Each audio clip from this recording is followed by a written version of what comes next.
Hello everyone, sorry, I was just sorting a couple of things out. We are in a matchup. I've just been trying to sort a couple of admin thingamabobs. But hello. So, sorry for a little bit of a delayed start. This is an opening match where we've got a heavy favorite against an underdog. Which is going to be Gumiho taking on Ragnar. And, yeah, Gumiho is going to be a massive favorite here, just to, to paint the picture lightly. Which is why I wasn't jumping in straight away. I'm mostly here just because I want to track Gumiho's game length so that when he finishes, we can follow him in versus ByuN in round 2. So that is the, yeah, that is going to be the, Planarino. That's what's going on. That's what is happening.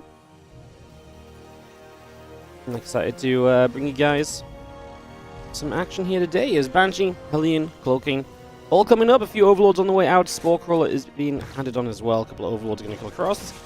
And Gumiho, don't get me wrong, Gumiho is just off to what already feels like a pretty darn good start.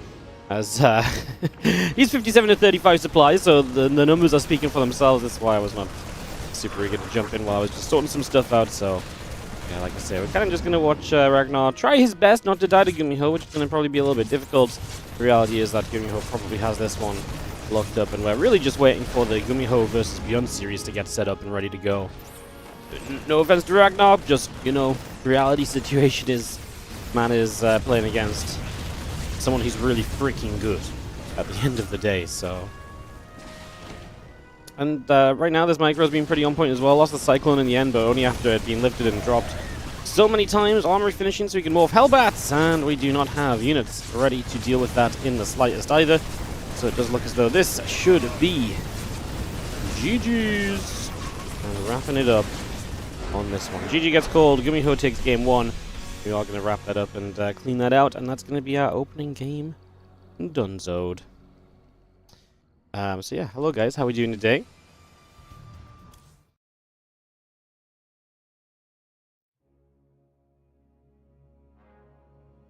That is me from yesterday, because my camera is not turned on. Beautiful. Beautiful. Hello guys. Oh no, I'm still not here. Try this again. There we are. Hello. I have made it. Alright, we'll follow Gumiho into his game too. Why do the lings look so different? Big wings? Probably just a skin that you're seeing. That you're not used to seeing, I would imagine. Yeah. Probably makes sense, wouldn't it? Probably would make sense.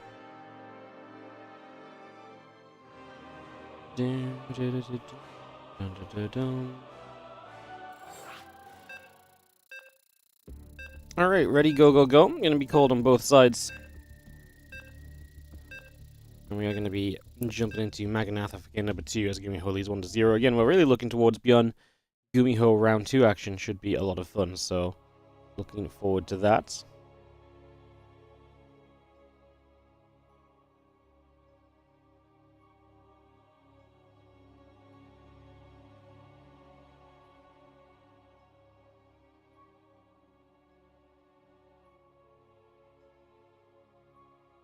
Coolio. Alright. Didn't know SC2 had skins. Yeah. There's a bunch of skins. Not a lot of people use them. It's the problem with skins in SC2 is that they do reduce the clarity of the situation and the clarity of a lot of the units. So a lot of players don't use them. And then the mod that we use actually removes skins from the player's perspective. So a lot of players don't ever actually play with skins because they're just obviously not very used to it, and they don't see it in the pro games either.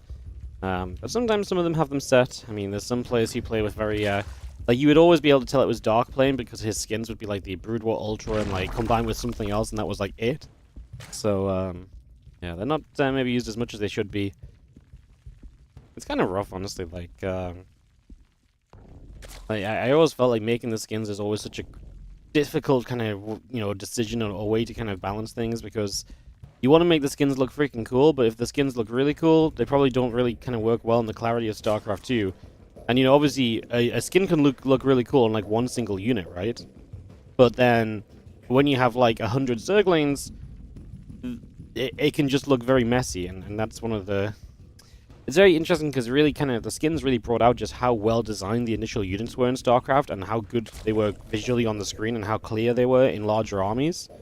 And so I always felt like they were fairly limited with what they could do in terms of adding skins a lot of the time.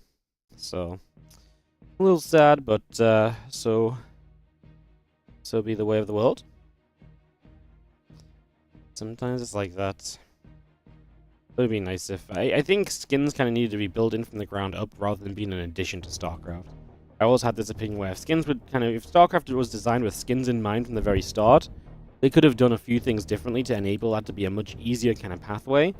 But because they never started out with skins in mind and skins were added on later, you're trying to add something to some, to something that's already been designed on a certain way, right? Which obviously makes it a little difficult, basically, in comparison. So yeah, that is all, and that is why. Overlord coming across the map, the droney going to head over to the right-hand side as we take a few moments, and this guy is off to the very far top right of the map. Ragnar up to some sneakery as what. We're going to throw a hatchery down in that top right corner. It's all well and good. Gumiho in the last game kind of just came across the map and killed his opponent, so Ragnar needs to make sure he's going to be, able to defend against whatever Gumiho brings his way, which was just a very standard medevac drop last time into the Hellions on the follow-up. He needs to be able to get on top of that, figure that out, and go from there. As the Reaper throws a grenade down, a few Zerglings are going to begin to give chase, and that Reaper will hop to the high ground, escaping away into the main base for a couple of moments. Those Zerglings do not get the Reaper, which gets away on 2 HP, and Gumiho just begins the starport back at home. What are we doing with the factory? We are indeed swapping to the reactors. So straight into Hellions this time around, it seems to be the plan. So we get that on the way, we get that started up, and away we go.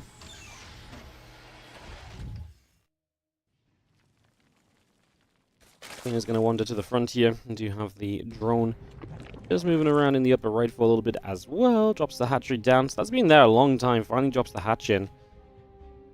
It's one of those bases where it's like, I don't know what our plan really is with it, versus just maybe you're trying to hide and kind of, sneak it from your opponent. They don't recognize it for a long time. Obviously, it's going to be difficult, if not nigh on impossible, to rally drones there, so you're not going to be able to get those drones mining effectively straight away. You're going to have to build all your drones off of that base. Because obviously, rallying drones there also just gives your opponent a chance to scout the base if they see the drones heading in that direction. They are going to build a roach horn, but I wouldn't even say that base is, like, particularly close to kind of reinforced if you go for, like, an aggressive roach attack, so... This base does not really add much to me apart from just trying to be like, hey, look, I'm on 2 bases, be afraid of me. And then you're actually on 3 bases and your opponent's maybe playing scared. Killing speed is once more not quite done as these Hellions show up. Gumiho picking and choosing the battle he wishes to take here. A few of the Zerglings still moving forward, a couple of those Lings going down. We'll have the Banshee and Cloaking still coming through, a couple more Lings dropping. The Hellions and the Reaper get into the main base.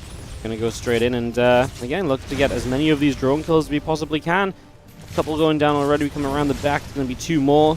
Gonna add that to make 5 kills in total here. 6, 7, 8. Not a bad start from Gumiho, who, again, we are looking at in this first round as a heavy favorite. This is not a matchup we picked because it was one of the cooler first round matchups. This is a matchup we picked because we kind of want to see Gumiho versus ByuN in round 2. So yeah.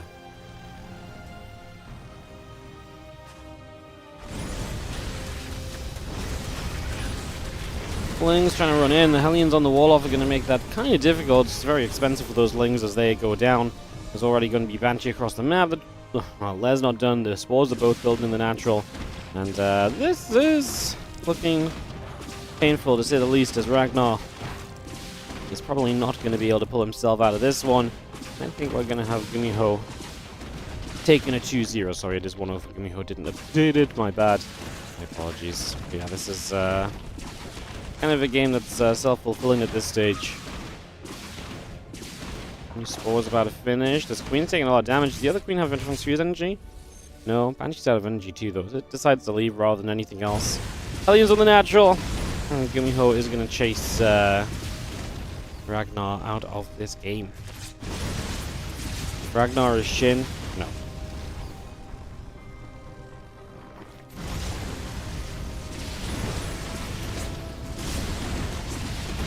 Boom. Queen goes down. A couple more drones dying. GG gets called.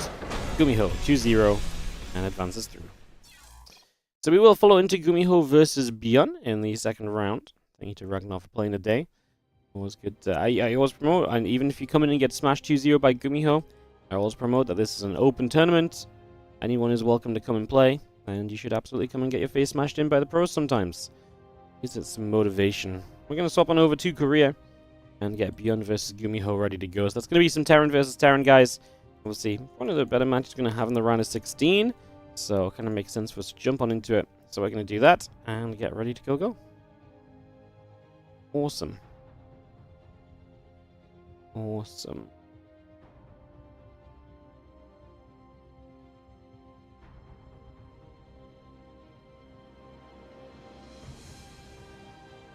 Do, do, do, do, do, do.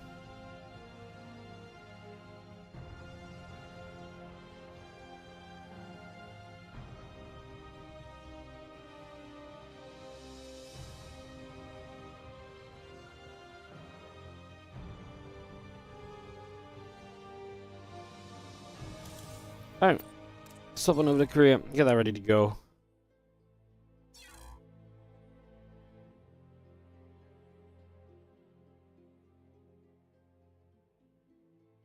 What was I doing on this page? I was about to do something, I've completely forgotten what I was doing. Yeah, I've got no idea. Okay, cool. One of those starts of the day. Amazing. Alright, I logged in. Like I said, gonna go ByuN versus Gumiho next. His bracket's looking pretty fun. So ByuN Gumiho, winner plays Geralt or Hero in the next round as well, which is also pretty fun. On Mono is going to be playing Harstem. Those are the round of 16 matches that are already set.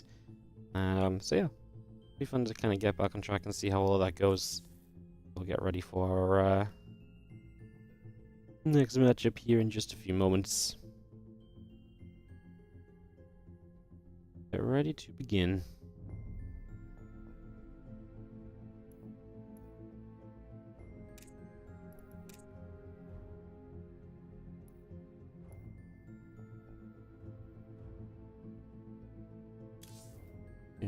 Do.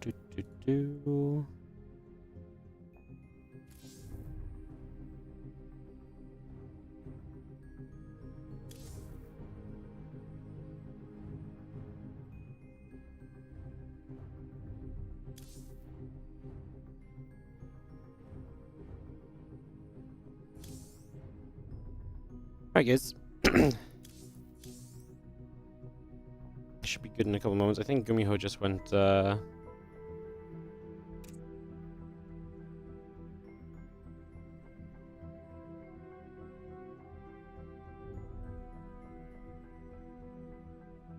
feel like Gumiho just logged back over to NA to get ByuN, but ByuN just logged over to Korea. So yeah. What is taking so long? I have no idea what is taking so long. We've been out of game for like a minute and a half. Believe it or not, sometimes then the players have to message each other and veto and swap servers and load the game, you know? What's the yellow jellyfish thing? On top of the marine? That thing? This thing? It's a Reaver hat. I believe. I believe it's a Reaver. You can actually wear it as a hat. It's been longer than a minute and a half. Okay, it's been 2 minutes.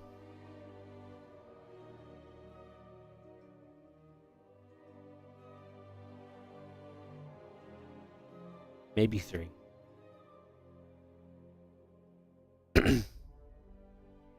Crazy. Reaver hat? Yeah. When I first got it, I put it on my head. Since then, it's lived on top of that marine. Living on top of that marine, man. He's just chilling there. Having the time of his life, okay? Having the time of his life. It's like a carbot, it's like a carbot Reaver. And they were made in Korea. They were exclusively out in Korea, if I'm not mistaken. I got it because a Limo League sent me one after they did a bunch of giveaways and stuff, so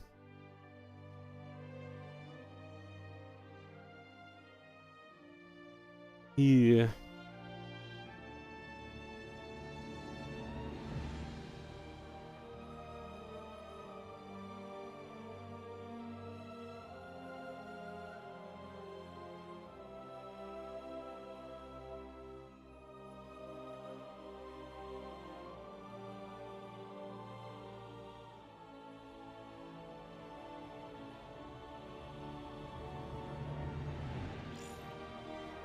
I'm going to throw us an invite.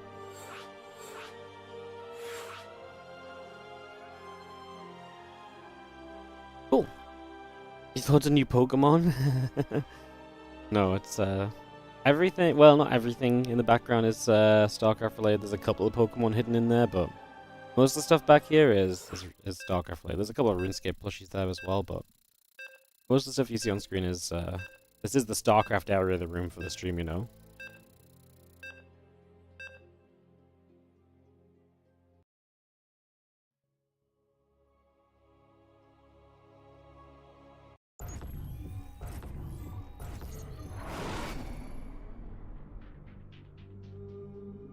Alright.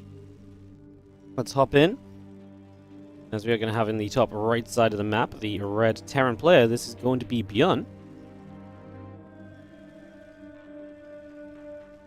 Taking on the blue Terran in the bottom left corner of the map, we have got Gumiho.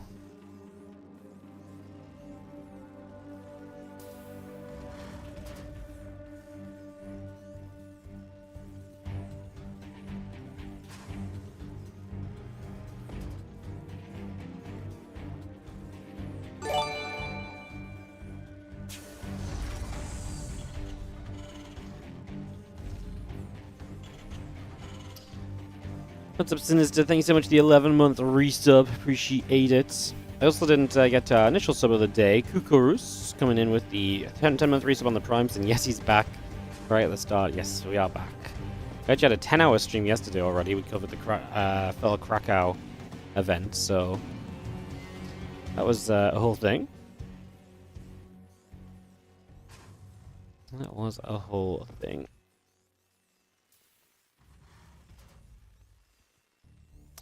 Probably would have held if I logged my, I didn't realize that my freaking admin account's not logged in. I'm on my way, Hydra. Give me a sec. Oh, I knew something was wrong in my setup. I knew something wasn't quite right. Oh, yeah.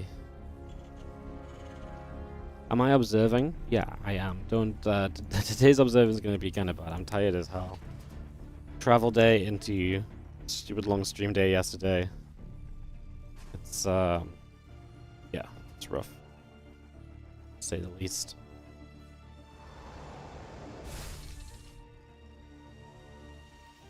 Can we open bets? No. I have too much going on to babysit the bets. And Gumiho's got a lot going on too. 2 racks in base, so the Reaper's going to start going across the map and looking to maybe try and get a little bit of something done. Reaper is going to hop around for a few moments, so a little bit of action there as we get ourselves settled. Just going to see the Reaper and the SCV gathering together, and we'll have the additional Reapers join up. So we will try and do some damage here as Gumiho. ByuN has expanded.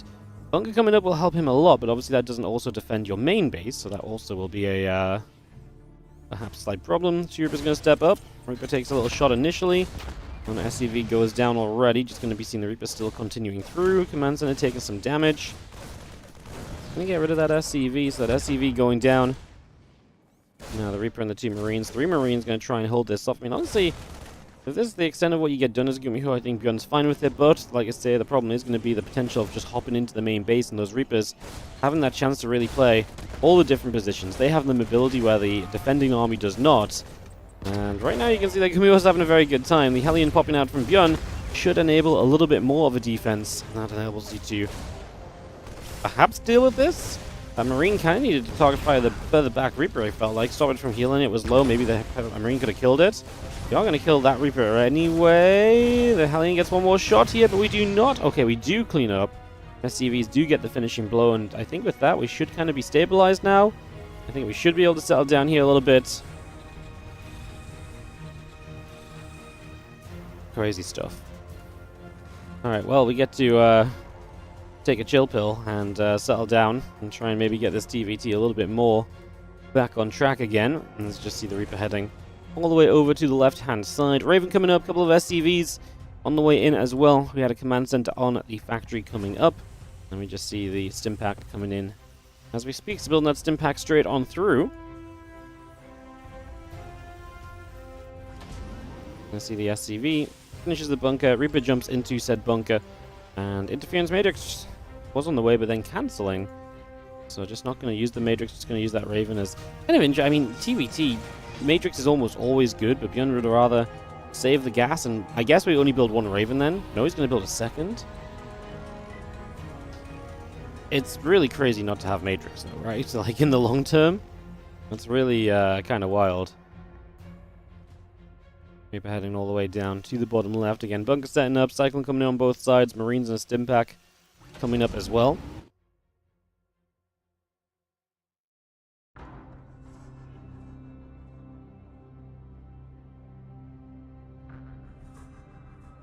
Again, all the way down the bottom side, going to take a turn across, head in toward the main base. Again, stim pack building, Cyclone and Marines coming through. That Raven just going to sit just shy of those few Marines. So really is just looking to use this as like an auto-turret harassing kind of force.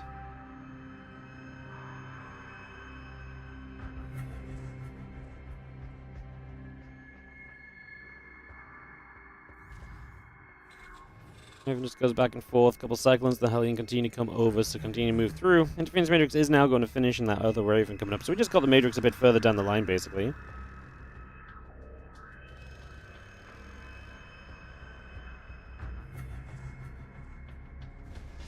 The Cyclones and Hellion going to set. Cyclone going to get a lock on. Hellion will take a few shots already, so a few hits already going down. 1-1 upgrades coming about. The Orbital Command going to move on over and drop that into position.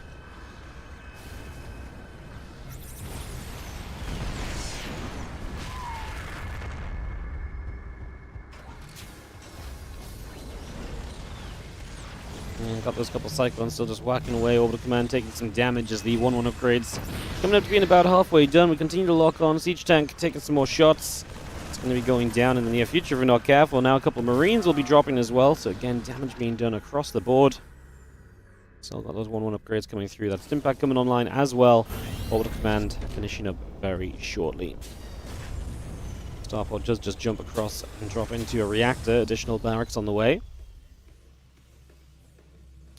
Yeah, auto turrets are still going kind of big, right? I mean, this is 5 SCVs, 4 SCVs going down.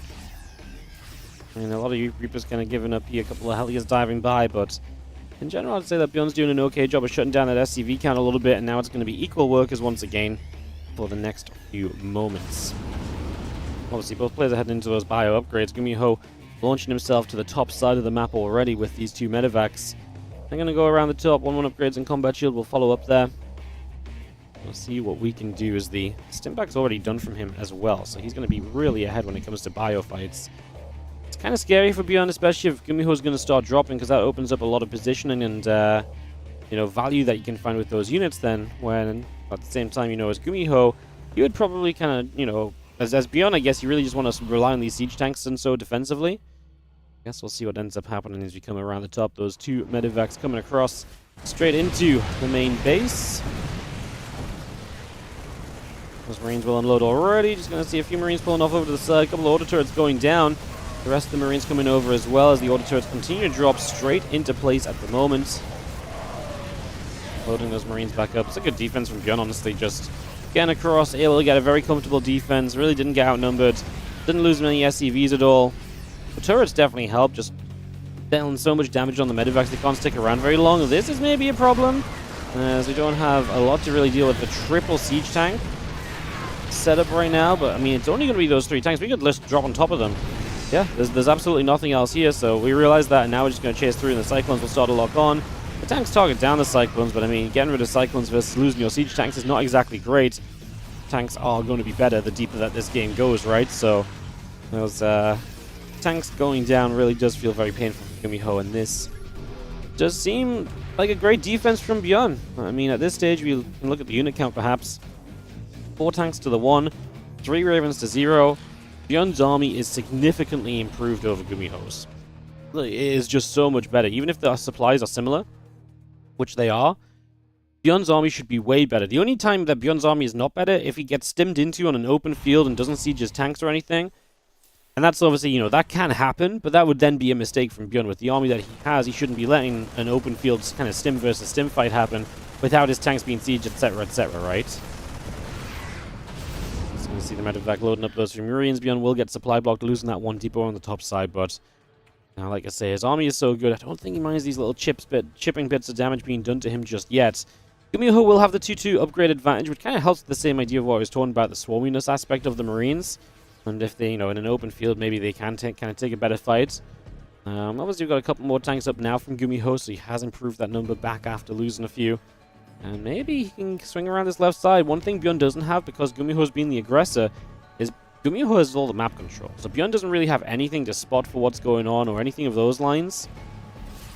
It's obviously a pretty big deal as the Marines will stim up. The other Marine's going to stim back the other way. The shots will begin to fire up right now. Another scan coming through. 2-2 upgrade's going to be finishing shortly.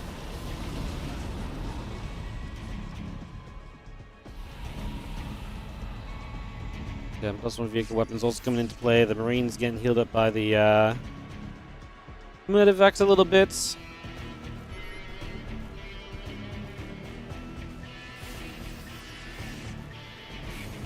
Marines still moving about, seeing where we can go to.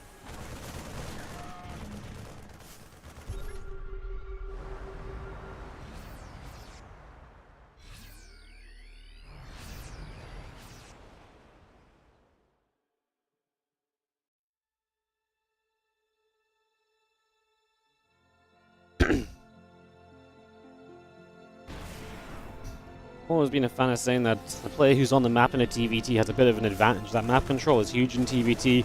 If you're the player looking for opportunity,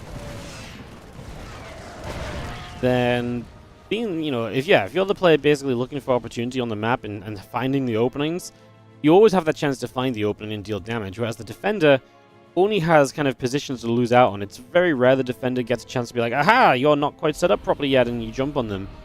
Because if you had an army to do that, you would have been the one being out on the map instead. So, and the army missile goes down. That is nice. And I don't think Gumiho, like I say, is necessarily going to be guaranteed they'll just kind of push on in here and do whatever. I do think ByuN is more than capable of making a very realistic defense right now, as we are going to see a stim in. Matrix is going down. A couple of those tanks in the front get caught immediately. Pull back again. Tanks do not get to connect on that, so nothing happens on that one. 3 upgrades continuing through. Marines and tanks on the way up.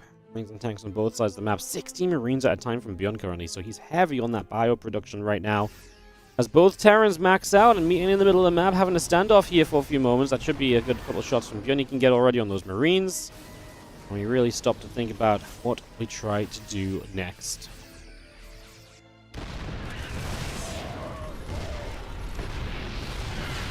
He's going to stim up. Tank gets lifted. Just going to pull back a little further. The Viking is going to be there hitting the Raven.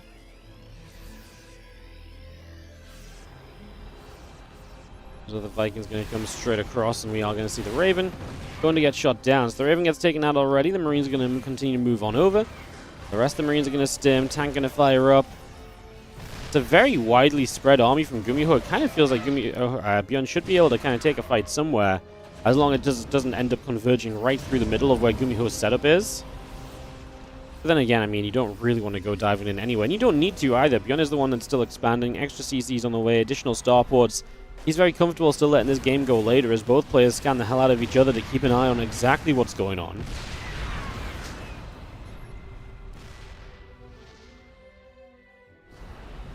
Yeah, Gumiho has forgotten his attack upgrade.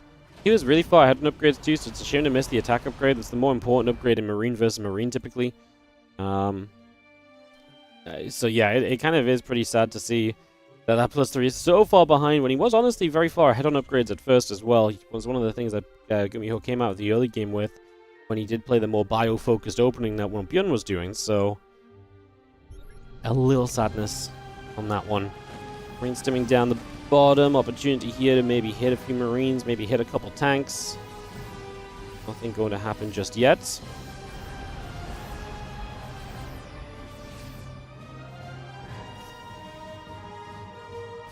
Vikings and Ravens move through the center. We will see them pulling back over the left side.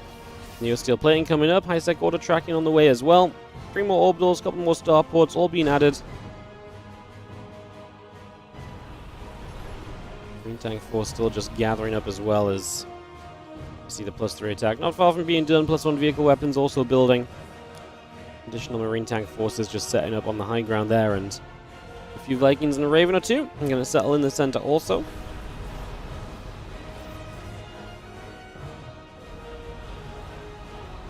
One of those stalemate kind of standoffish TVTs, as that's an anti-armor missile. And we're going to try and capitalize. There's more tanks a bit further back. Is that good enough? Anti-armor missile goes down in return. More Matrixes and Gumiho getting the jump on this portion of the army. ByuN has to give up that position. That's going to let Gumiho leak into this top side. There is a planetary fortress here, which honestly should do a lot, especially against anti-armor missile Marines. I was going to say, those Ravens need to be careful from Gumiho. Finally adding those on obviously gives him something he didn't really have earlier. ByuN is trying to drop on top of some of the tanks here, which have been left behind. All the Marines of Gumiho are up top. So ByuN trying to take advantage of that move in the center of the map at the same time and making something happen for himself there. Ahead of back of a load of 2 more siege tanks. Marines will chase. +1 vehicle weapons about to finish. 2 more Ravens on the way. Marines pull back over into the center. The Ravens coming through with +2 vehicle weapons, +1 vehicle plating, continue to come out.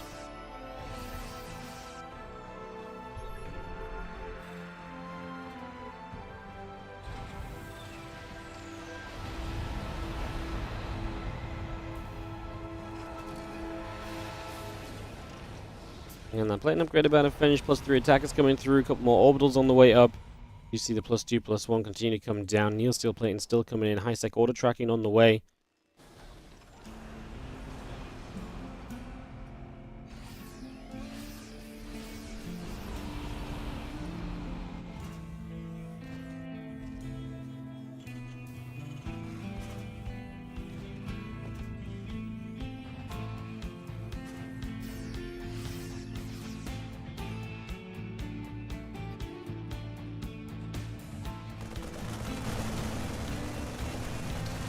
Going to get down the bottom, Command Center going to get jumped on, so we'll have ourselves, ByuN just finding another little bit of denial. We're really just standing off between each other on the top side of the map. And more starports coming through. It's going to be a lot of these air armies that dictate the later stages of this game. 7 Ravens to the 3, and the Viking control in Gumiho's favor as well. To be fair, ByuN is one of the guys who will still try and play the non-starport kind of angle. I mean, he's adding starports on, he's adding a fusion core. I think he knows eventually he needs to do something there, but he is one of the guys that will kind of try and last as long as possible. Just on kind of Marine tank and trying to, you know, do a lot with the movement of his army, and so moves just like this, although that should be just too many tanks for him to continue attacking into. But hey, he got his tanks in range of the mineral line. A bunch of SCVs will go down, and that is some mining lost from Gumiho as ByuN makes a surge forward. Gumiho has got quite a bank on his side. 3.5 to 2.5k minerals and gas versus some minerals and then some gas from ByuN. That's not really comparable, so ByuN just struggling in terms of the resources banked. He still has a lot of bases and 80 SCVs. He's got more income coming in every second though, so he is going to be able to just replace more off the top more easily.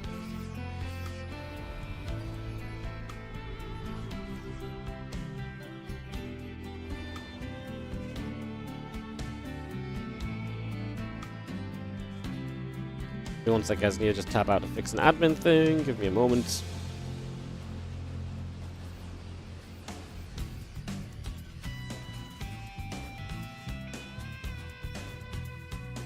Alright, back on track. TVT time. Continuing through.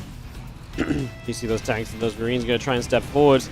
First tank goes down already. Gumiho definitely being the guy who's able to bully recently, but maybe this switch into Liberator range, Liberators, and then trying to, I assume, get the map air control with the Vikings as well. Can that maybe make a difference here for ByuN? He's having 4 more command centers too. Very happy that this later game TVT developed. Tanks moving into reach, actually just getting blasted as well.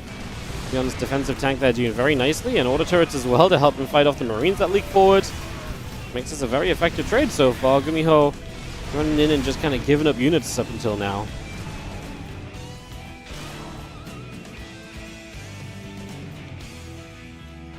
Still going after some SCVs. The tanks are firing. Matrixes go down. Marines are joined up together.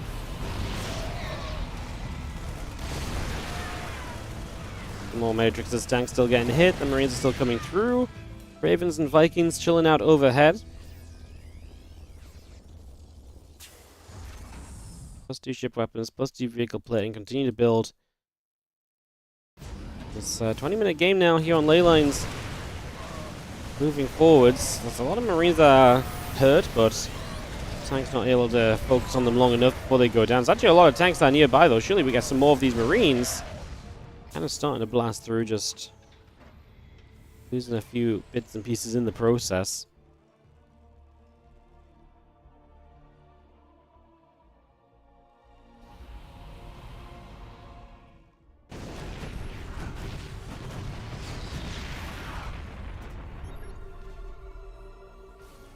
It's a lot of little skirmishes, right? A little pick off here, a little pick off there. In the grand scheme of this game, yes, those things add up, but I wouldn't say we're having anything right now which is particularly game deciding or anything. Both players have a lot of bases. Both players have a lot of mining. Both players have very good armies. Fights like this have a little bit more potential to be kind of deciding as anti-armor missiles strike either side.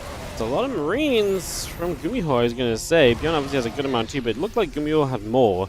They're both obviously trying to bait the other into their siege tank line. And both of them know that they do not want to be baited into the siege tank line because that could be disastrous. This Liberator looks as though it's going to go around the long way to try and make something happen here. And that's an interesting choice as well. It's only one Lib. ByuN has then gone into Raven, so it looked as though he was going to kind of put a lot of focus on the Liberators, but the reality is he's just going to play Viking Raven just like his opponent is, and he's just going to try and match him in that game. These two standing up against one each other in the middle of the map currently.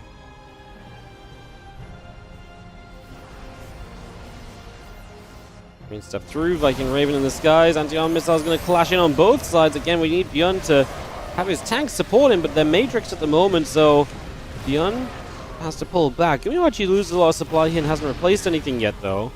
150 supply, he is going to start up a bunch more Marines against, so it doesn't have a different kind of tech switch planned here, which maybe possibly could have been what you kind of thought at first. Raven, a couple of tanks, the CCs all continue to come up now. Another scan coming down. Marines going to dive into the bottom side. There's Orbital Command immediately in some trouble. Anti-armor missile in the front of the tanks and the Marines there. Going to get caught as well. Vikings and the Ravens still trying to look to see what they can do. More shots up in the skies. A lot of those Marines taking a lot of damage.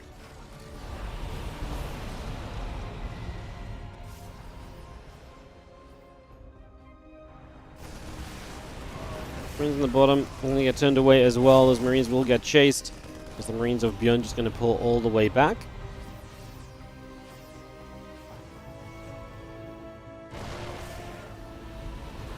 Tank is getting some good damage done. So a lot of Marines taking a lot of hits as we get right back through the center. A couple of tanks and missile turrets still setting up there. We'll get rid of the Ravens. That will go down as those Matrix tanks and caught up a little bit. Another anti-armor missile going down. A few Marines getting caught. Continue to try and press forward for the moment. Gumiho did remax himself. Where going to be sat here. Again, just kind of stalled out against one another at the moment. All the turrets going down. The Vikings going big. I believe ByuN has more Vikings, but he did get a few of the Matrix. Gumiho's trying to step the Marines under this Viking army. That is just not happening. He's attacking into all of those tanks, and those tanks are just putting in some serious work. You can see the Vikings have won in the sky for ByuN, as well as the Ravens, and the Ravens now will look to start auto-turreting down these siege tanks. No, I don't think there's anything else we really want to do here. Vikings getting rid of some of the Ravens too. Maybe could have gone a bit deeper on that. I really feel like you can just drop auto-turrets, no? Like, I guess maybe too many tanks on siege would just get rid of them, but I don't know. I felt like that was a possibility. The planetary fortress is going to get launched down by the tanks from afar. Gumiho's supply is just not there anymore, though, and rebuilding is going to be expensive for the money that he has. He also doesn't have as many SCVs, so depleting the bank means he doesn't have a lot of kind of consistent income to keep rebuilding with either, and it does feel like Gumiho is going to end up in a troublesome position in game one of this best of 3 in the end.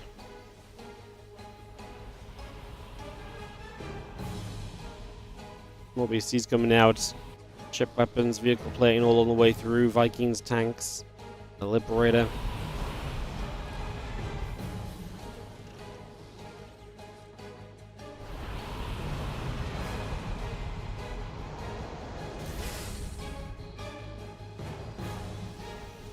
Well, another little chunk of mules just dropped straight on in. And everything else going out around the bottom side. Up to the top, we've got a good few Marines pressing in as well. There's a siege tank there that will help to knock a few more Marines down.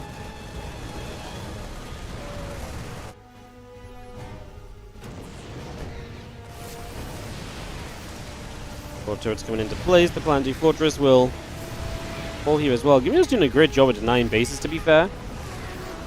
Like he's actually been able to step up and get rid of a couple of those locations.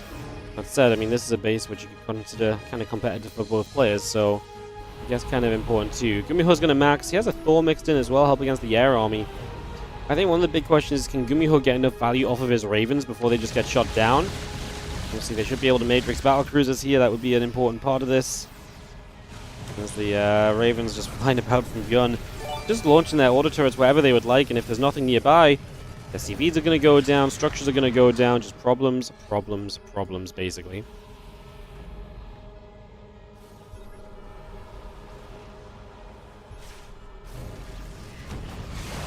Couple tank shots, Matrix going down in return. We're not going to see a lot of Viking Raven coming in from the right here. We are going to see anti-armor missiles going down onto the Marine tank.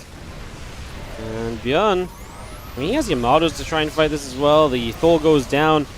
The VCs are going to get Matrix, which does take them out of the fight for the moment, but they're not exactly going to be punished.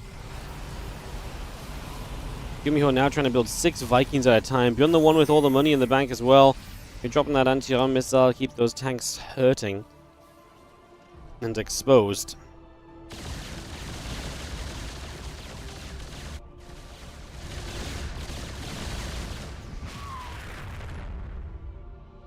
Get rid of the base in the center. Still more units heading down to the south.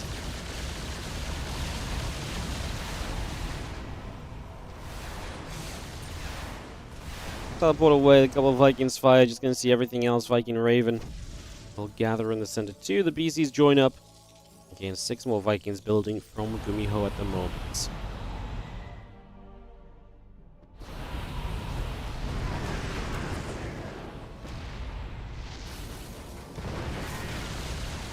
Thanks siege up. We're now going to see a fight breaking out a little bit. I mean, ByuN is not playing with a lot on the ground. The Marines are going to take that chance to surge this air army. ByuN has some siege tanks, but they're very spread out, so when they start hitting, they don't last very long. And they're not exactly doing a whole ton in one single volley. There's another anti-armor missile. The BC is going to try and come in again. Oh, Marines are going to stem underneath the air army, but the thing is, Marines do not really trade well at all against BCs, realistically. That's like Gumiho is up to 16 Vikings and growing, so ByuN is replacing Vikings too. And there's more army supply still standing on the map. Going to bring some more tanks forward here. Another anti-armor missile. Vikings going to get hit. BC is going to drop some Yamatos down. Again, the BCs are really nice, but the Matrixes are so effective at removing them because the Matrixes obviously do so much. Now we're going to drop a massive auto turrets down. Can we deal with this? Auto turrets all over the place. BC showing up as well. As ByuN looks to knock Gumiho down once and for all in this opening game, and he gets it. GG's, 28 minutes, but ByuN is up 1-0. Ooh. Quite an opening game at TVT. Not bad at all. A few players into the round of 8 already. Hero waiting for the winner of this series. Harstem waiting for Percival or Let Alex. MaxPax waiting for Ryung or Shameless, and Nico Rack waiting for Lemon or Hydra. So that is all ongoing as we'll head into Ultra Love for Game 2 of the Terran vs. Terran coming up right now. And in we go.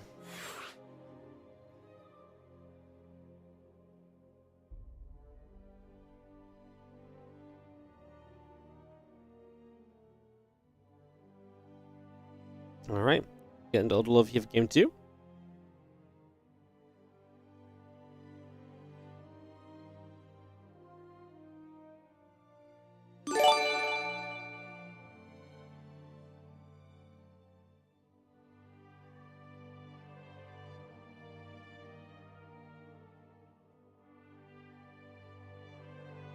What's up? Thank you so much, Fly Jaiken, for the 28-month resub on the Prime. Also had Kyber convert into a tier 1 sub. Appreciate it. As we're ready up for game number 2 of this best of 3. In the WardiTV Mondays 45. Round of 16, round of 8 after this. It's been a hefty start of the day. Let's see if game 2 give us some more staled out TVT. I mean, Ultra Love usually has a lot of aggressive pushes that get taken advantage of, and so let's see what we do indeed have in store. On the bottom left-hand side, the red Terran player is going to be Shopify Rebellion's ByuN.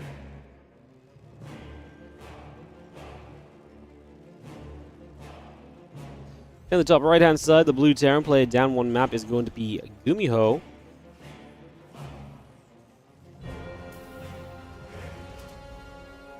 It's a cool late-game map. This map is just much more choky. It's kind of weird, but the last map really gave you a lot of kind of movement to kind of move around on, and then also still kind of sit in the center. I feel like this one will create a lot more defendable positions. I just wonder if it's going to be as easy to kind of see the back and forth this time around.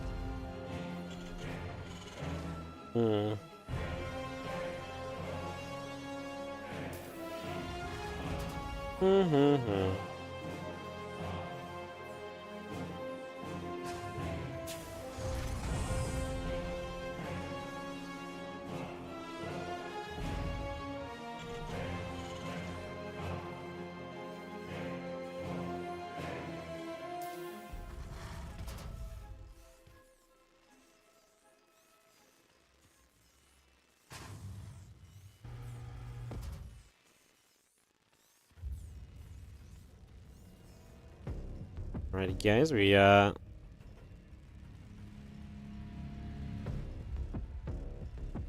take a moment or two.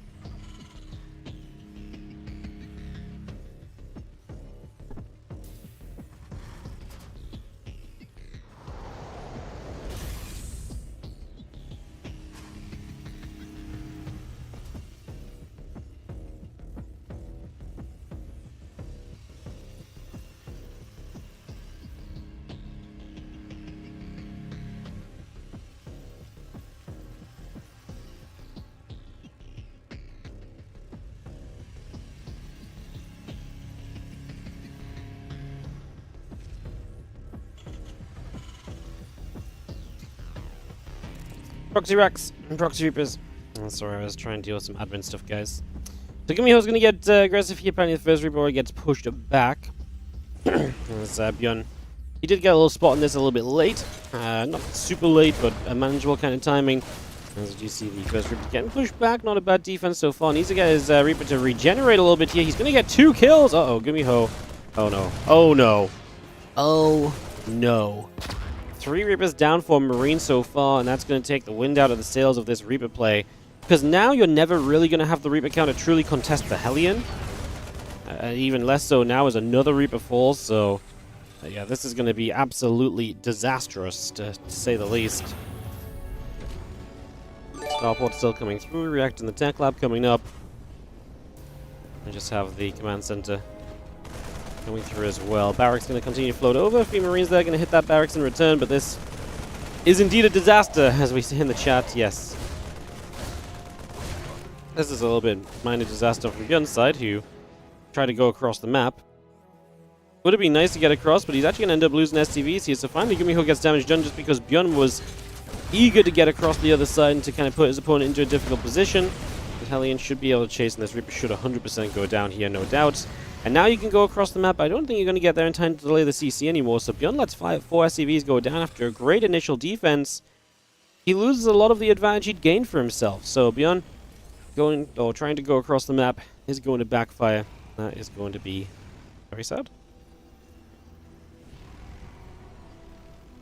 Cycle on the way. Barracks floating out for the moment.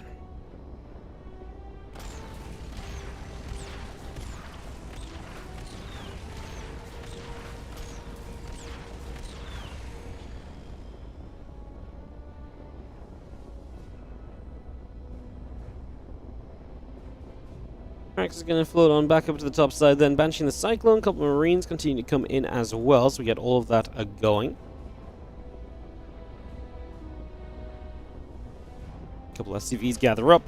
As, yeah, ByuN got such a disastrous start, Gumiho is really going to have to be smiling because he really did manage to turn it around, getting some damage done in the end. He does potentially just change the entire pacing of this game for him, as ByuN has a couple Cyclones out the front. They're going to hang around. Again, Andy, thank you so much for the 1 year resub on the Prime, and another Prime from BGF89 for the 8 months. Thank you for the support, guys. Appreciate it. Alright, well, our 2 Cyclones will gather.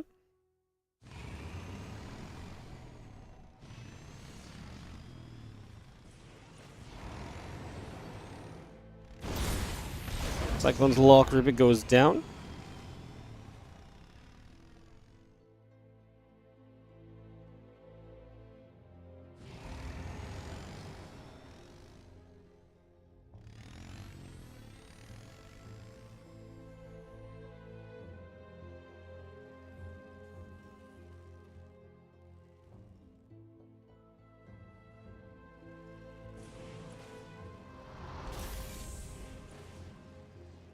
A couple of Cyclones going to gather up. We've got a Hyperflight Rose on the way from ByuN, seeing him kind of go into a little bit more of an aggressive setup right now, so a little bit of a different approach here.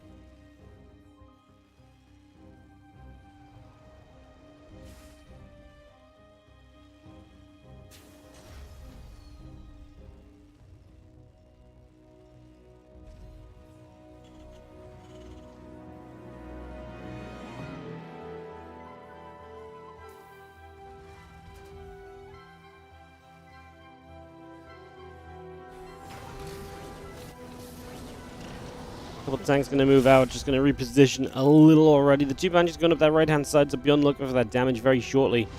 And again, has that Hyperflight Rotors. And try and make something happen with this, as we just see the couple of Vikings and tanks on the way from Gumiho. So you are going to likely see, let's say, expecting mech versus mech here. Oh, ByuN's just going to skip straight to starports. So he's going to kind of avoid the mech kind of ground army. It's actually very interesting. Banshees ended up turning away. I think they got seen by this floating barracks. They just decided to change direction and go elsewhere.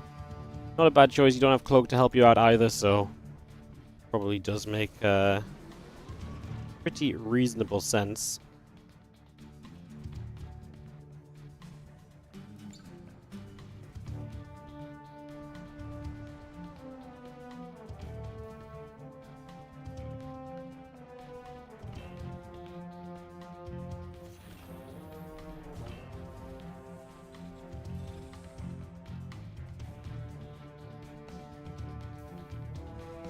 Gonna see a lot of Marine Tank Viking heading around the bottom side here. It's gonna gather up for a moment or two.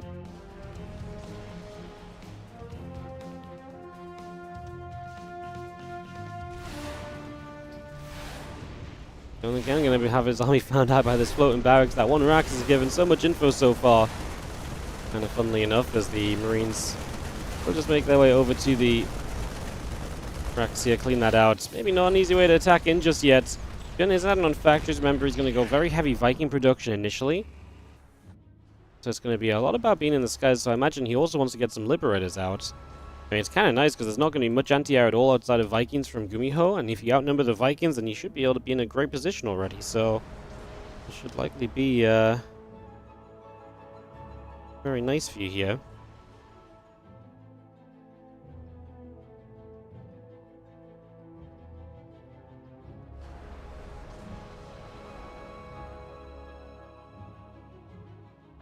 Marine Tank Viking just gathering.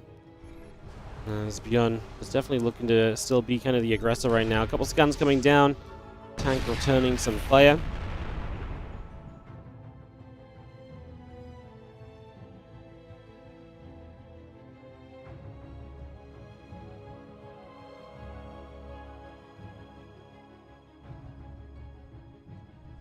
See the rest of these Vikings coming across for the moment. So again, getting set up for a couple of moments here.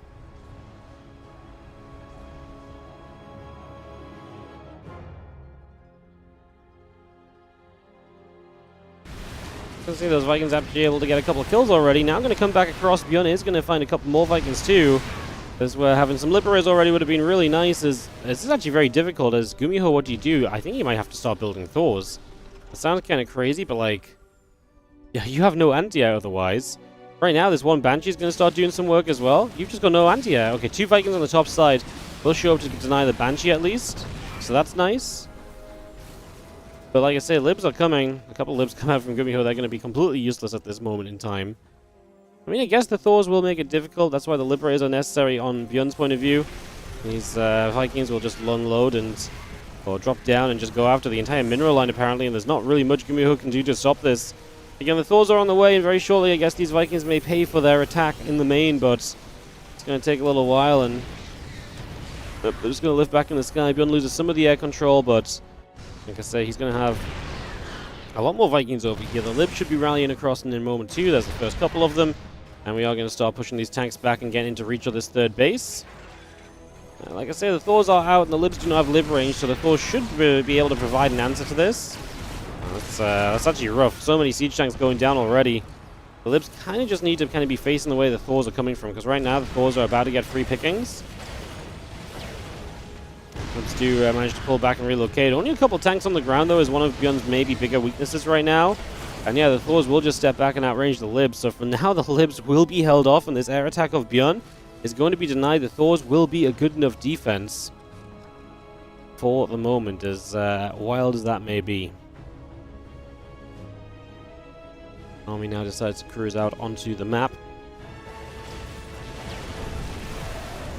Turning around, a couple of Vikings go down immediately. The Liberator is still chasing as well. On the ground, a few Marines, a couple of tanks putting the work in. The Vikings could land, maybe? Is that the kind of situation we're playing? He's going to find this CC floating into the middle of the map. And there's a couple of tanks trying to hold that ground. The Vikings are going to say, maybe let's not land on the army, but maybe let's land on a mineral line. Or let's just GG out of this game because I'm going to get completely crushed and I've got no way to defend this. Gumiho will take game 2. And we're tied 1-1 in the best of 3, sorry. It was kind of a weird game, to be honest. It was a little bit strange. A little bit strange. Alright, game 3 coming up. Get ready to go. What was that ending? Yeah, just apparently, if anyone ever does this against you guys, just build 3 Thors, and you're not going to have any issues anymore. Unbelievable. Unbelievable. Lobby coming up. We'll join in. It's ready to go. Yeah, I mean, don't get me wrong, the position was good for ByuN, but like, as soon as the Thors came out, like, he had nothing to stop them, and he didn't have much on the ground, and the Vikings are kind of dead weight. How did that turn around? Yeah, I mean, ByuN was super heavy on the air army, right? But the problem is that ByuN had no answer to Thors. Like, because he has so little ground army, he has no answer to Thors, so if Gumiho just builds Thors, then we just die, I guess, is honestly all I can really kind of take from this as well. I wonder if this build would have probably been better for ByuN if Gumiho had played Bio. Because then he can't just go into like because then the few Marines can't really get underneath. I wonder if that would have actually been perhaps a better choice.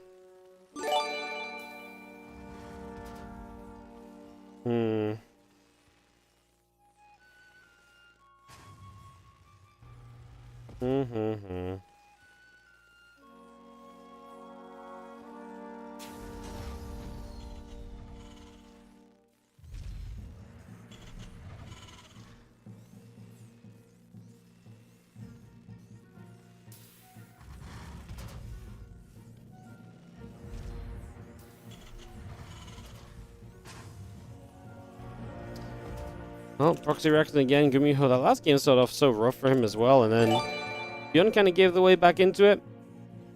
Let's see what happens this time. What's up, Kyber? Thank you for 2 gifted subs to Boptimus, as well as to Ajozzle. Thank you.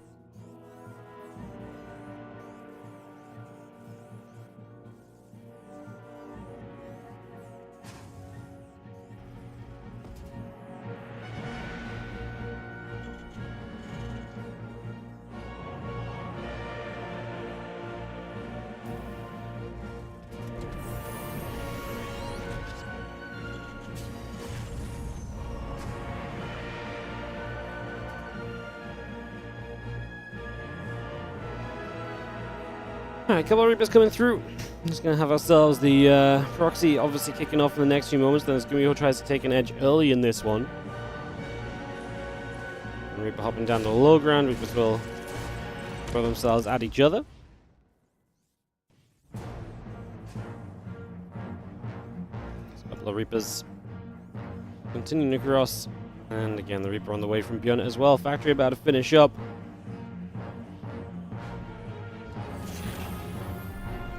Put itself secretly build 3 Thors. Yeah.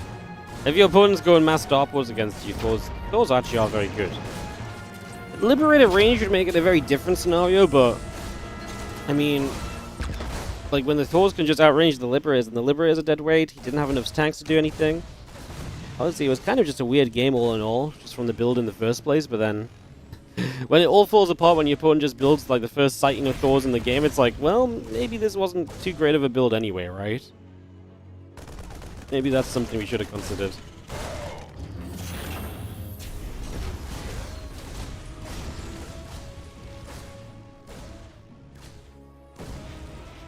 We'll see the Hellion. We'll go after the Reaper for a moment or so. We will see the couple of SCVs going down. 2 workers being killed already here.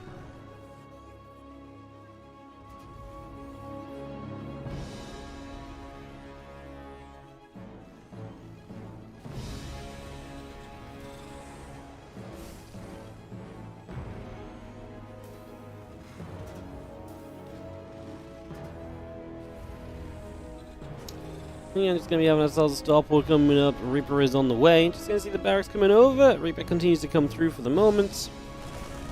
A couple of Marines will go after said barracks just for now. Now we're gonna see the barracks allowing us to get in here. These few Reapers are gonna go after those couple of Hellions. But defense is completely fine from ByuN, and he can get his CC down to the low ground shortly. I'd imagine away we can go.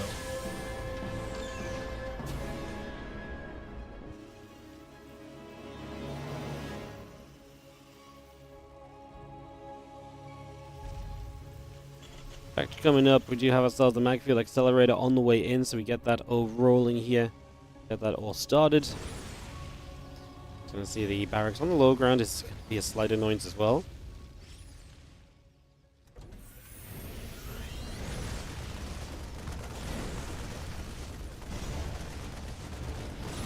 Oh, they're moving across. The Reapers are gonna step on through. I'm just gonna see the Cyclone locking on. First Reaper going down, second Reaper going down. Grenades getting a bopped. As you do see, the barracks will continue to take a few hits here, so damage being dealt. Working our way through this. Once again, Magfield Accelerator coming through. The medevac in the main base from Gumiho will find some SCVs as well, so continue to get the damage done.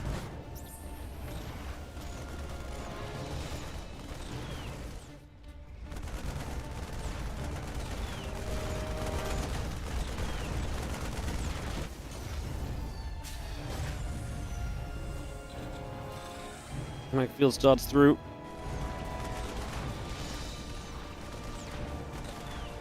Cyclone just going to fight. The barracks going to take a few shots of damage. Again, Magfield coming in on both sides for the moment.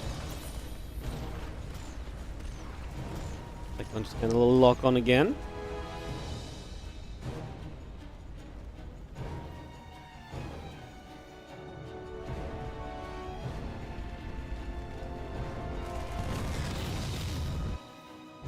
A couple shots continue to come through for the moment. Seeing the Magfield continuing up, the tank's on the way.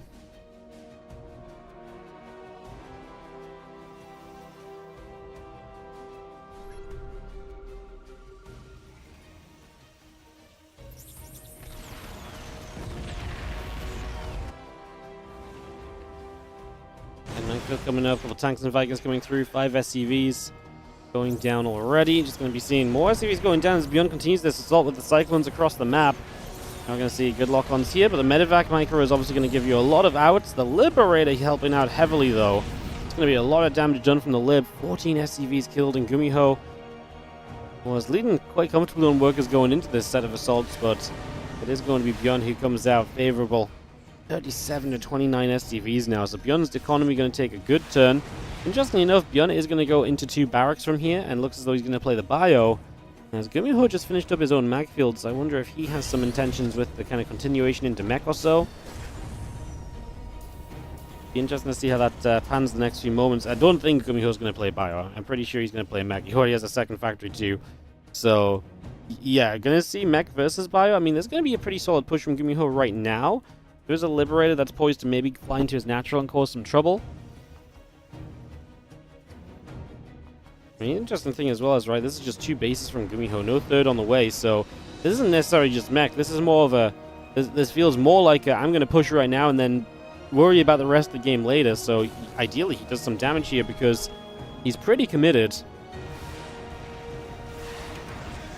Liberator shows up from the right. The first tank's able to fire up a Storm. Starport in trouble as the Vikings are close to finishing, but we have to consider how we want to do that. 4 SCVs going down. And he's going to finish up the next Viking in a moment. We'll take another volley of hits from that Viking of his opponent there. Oh, no, he is not going to lose the Viking, but he does lose the Starport, ByuN.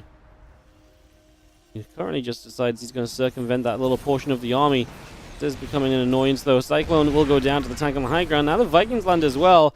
ByuN's natural under heavy pressure, but he is making a push that could realistically walk into the natural of his opponent.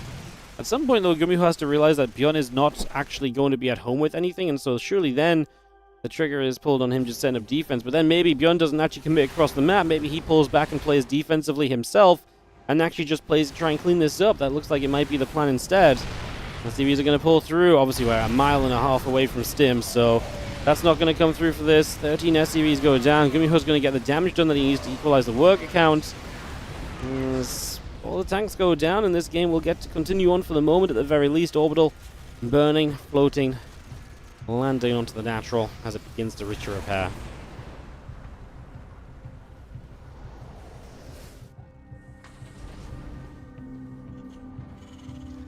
Double starport onto the third. We will get that started immediately.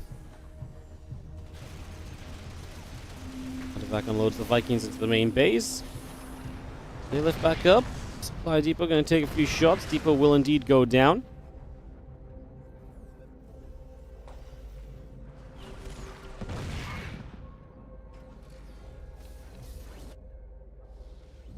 Cyclone able to make a pick right there. Stimpak coming through. A couple starports still coming online as well.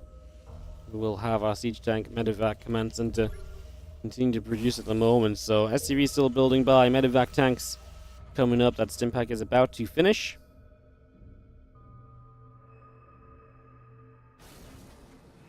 Big bio push out down to the bottom currently.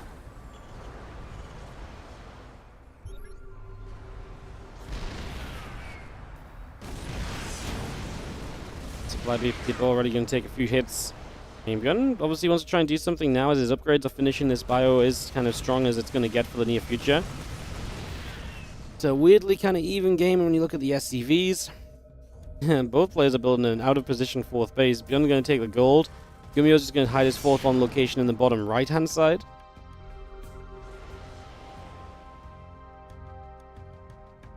It's definitely a funky little setup as the few factories gather up. We'll throw those down as well.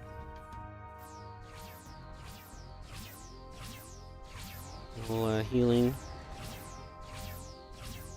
zone gonna do its thing.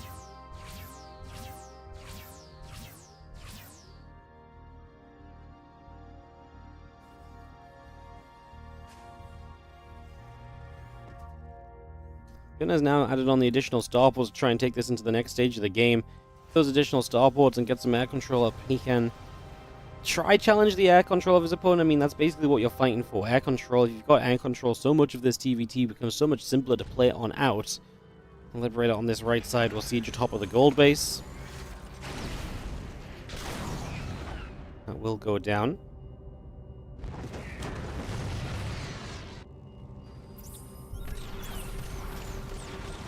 Cyclone's blocking. Liberator dying.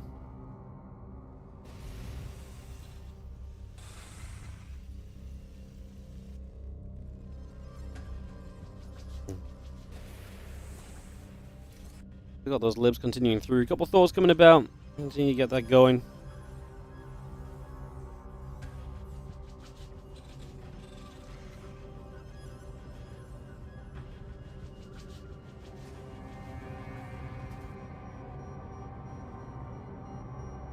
Cyclone's still moving through. Thors are on the way around as well.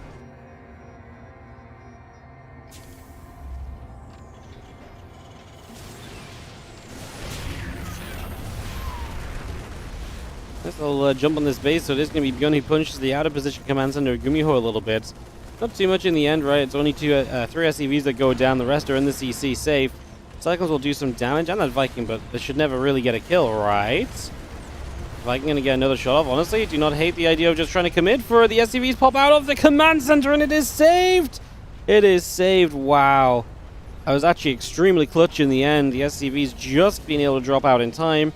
I wonder if the Viking just... I think there was a time where the Viking backed off from ByuN, but then he decided to go for it. I wonder if that little few seconds of timing could have maybe made the difference for him too. Because that was extremely, extremely close. Nice save from Gumiho. Will retain the 4 bases. He had another CC finishing anyway. It probably wouldn't have been the end of the world, but... yeah. Well, it probably wouldn't have been the end of the world. Still nice to... have an extra CC then coming, you know, being alive right now, an extra replacement. ByuN is starting to build all the CCs himself at the moment.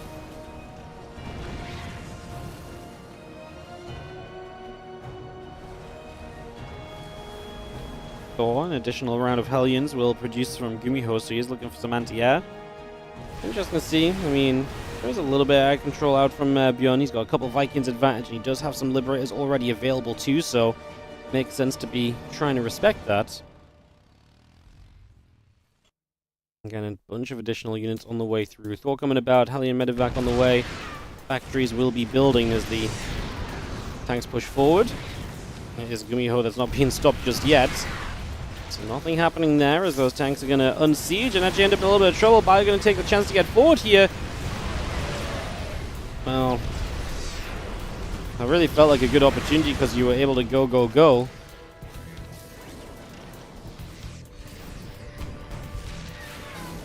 What's resource lost at? 7.7 to 8.1.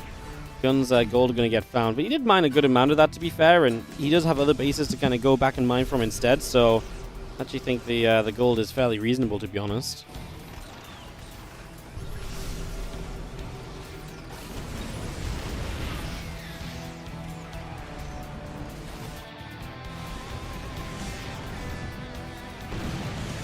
Settle in the sky, planetary on the bottom side, settles. Infinite pre-igniter coming up. That CC did actually die, by the way, so that's just gone in the wind. I mean, I'm scared for ByuN that Gumiho just seems to keep on pushing. And ByuN has not really done anything to stop Gumiho yet. Is that going to start changing? Drops around the back, gets a couple of the tanks on the back line. Now going to come in from kind of 2 flanks, essentially, because he's got that army on the right side. He's going to break through all of the siege tanks, so then it's just Thors. Thors are not really the units you want on their own against the Bio army, because they will not trade that effectively. ByuN, with the initial drop flank kind of play, is going to be able to surround and clean up this force when I was just questioning whether he was going to be able to get rid of it, because it did seem as though Gumiho was on the endless push. ByuN comes in with the answer and shows us exactly how he's going to dismantle it. And put himself in a position now where he will actually take a supply lead for the time being, if only by 10, 15-ish supply that can be wiped out obviously very quickly as well. Vikings up in the sky, going to find a medevac, he's going to knock that down straight away. Everything else still moving through.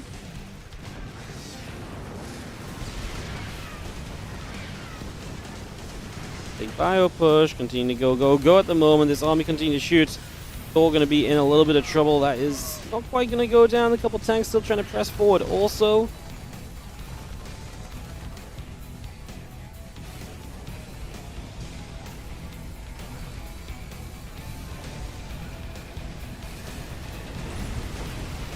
Thor's is going to get jumped on. Tank's going to get surrounded too. You can see that bio continue to fight. The Thor jumping up, jumping down. The siege tanks still making their way across. Rest of the bio coming over for the moment. ByuN does have that supply lead though, 159 to the 120. He is definitely looking good right now.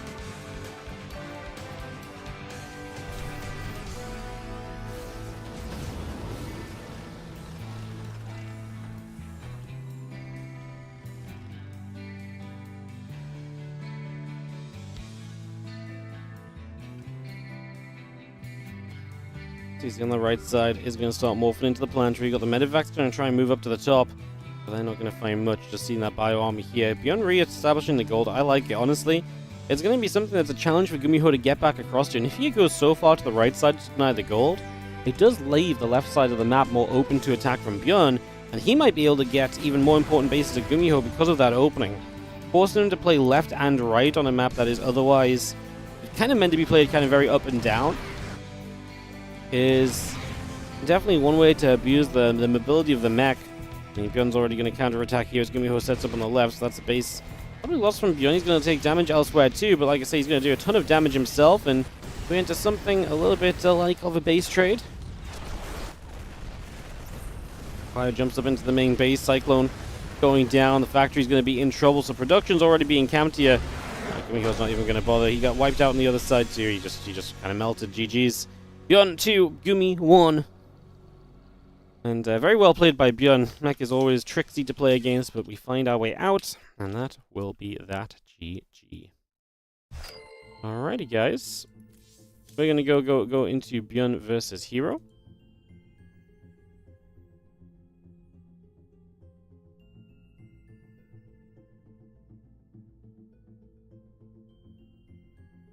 Get that ready to go in a moment or so, guys. We'll get that kicked off. Meanwhile, MaxPax, Ryong, Nico Racked, Lemon, Percival, Harstem, and Hero ByuN is the matches that we have in store on the round of 8.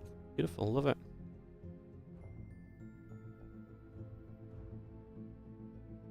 Alright, guys, give me a moment. Get set up. Sort things out.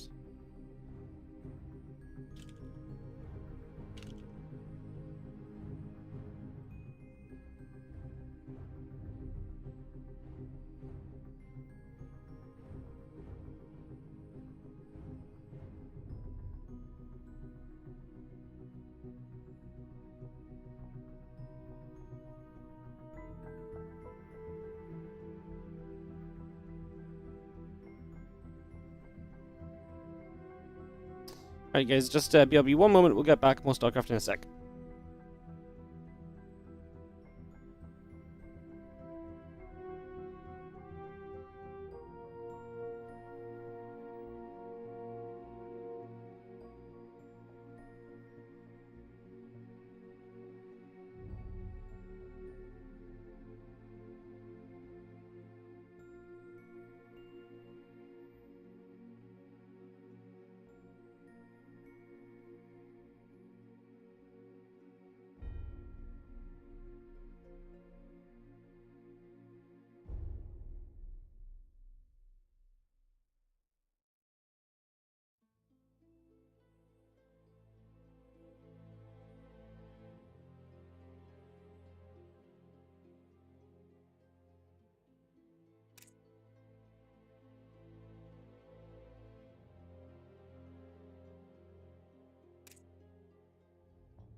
Alrighty, guys. Welcome back as we get into our next matchup here. ByuN Hero TVP best of 3 in the quarterfinals of WardiTV Mondays edition 45. To be here with you. I'm excited to bring you all some games as we get this all set up and rolling. Barracks down, a couple of refineries coming up. We take a few moments here to get into some early stages. I'm kind of rushing some poor soul. No, I'm not kind of rushing anyone. I was just late coming back to the PC. I joined the party. Someone else hosted the games and stuff, so they didn't need me to be here. They were able to get themselves started nice, thankfully, but it just meant that I wasn't quite back in time for them to actually start.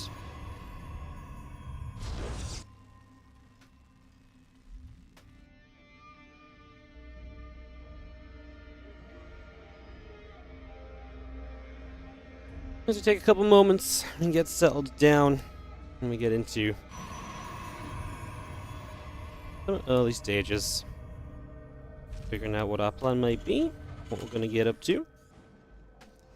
Reaper coming around, the Nexus and the Cybercore coming up, so we are going to get moving for just a little bit.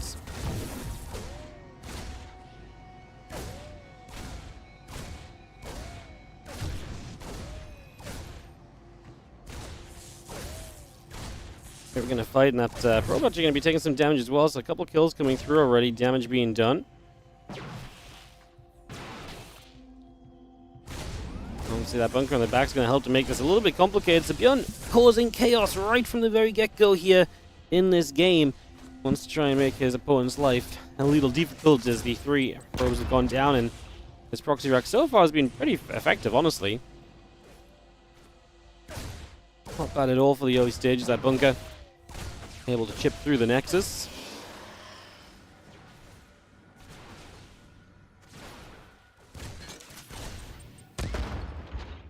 Coming back along right position here. A couple Stalkers going to try and jump onto said Reaper. We'll take a few more shots, and that should kind of be the end of this for now, at least. As the couple Stalkers come through in the bunker will once more be taking a few more hits of damage.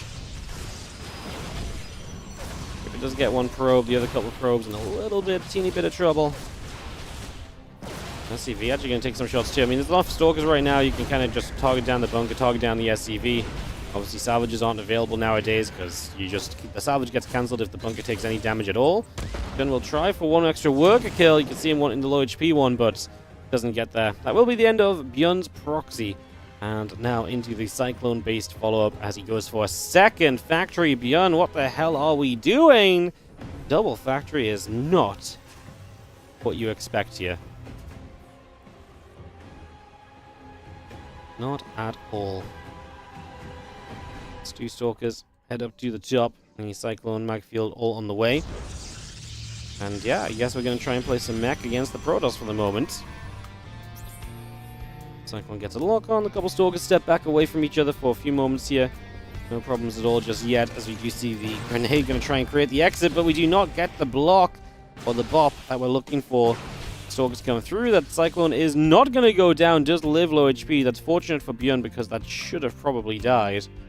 They might still actually get caught on the map, but at least you're going to trail the Stalkers right to the bottom corner of the map, chasing you, so that's going to take them longer to get toward your natural if they want to go forward once again.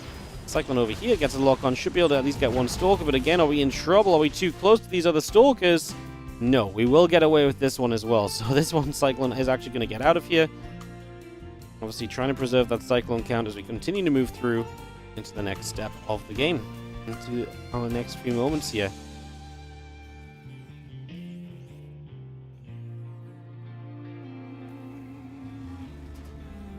Step through, Cyclone's locking on, those Stalkers immediately in some trouble.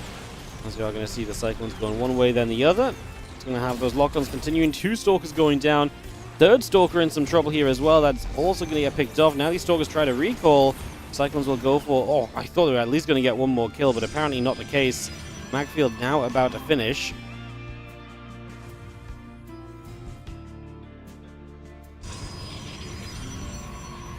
Again, the additional Cyclones coming up. Stalkers, Nexus, and the gates coming through.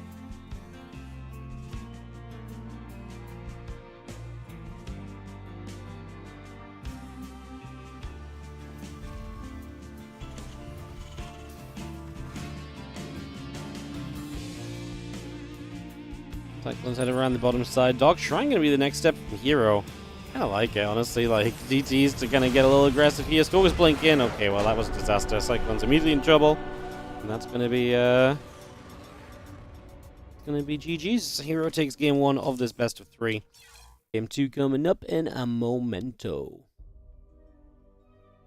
Alright, game 2 coming up in a second, guys. I'm just going to get us into the game. I'm just going to BRB one moment when we get started. So, don't mind me. Come back and get into this game too.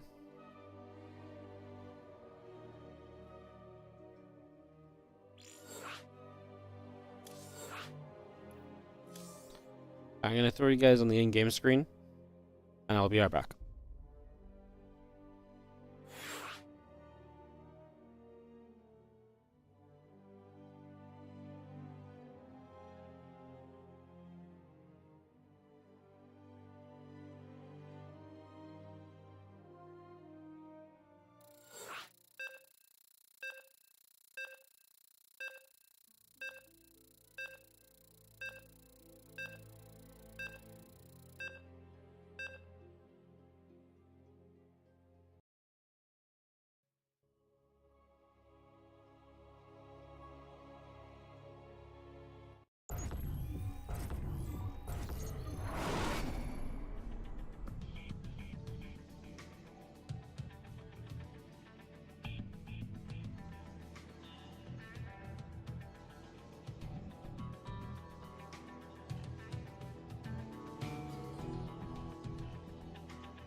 Alrighty, apologies, guys.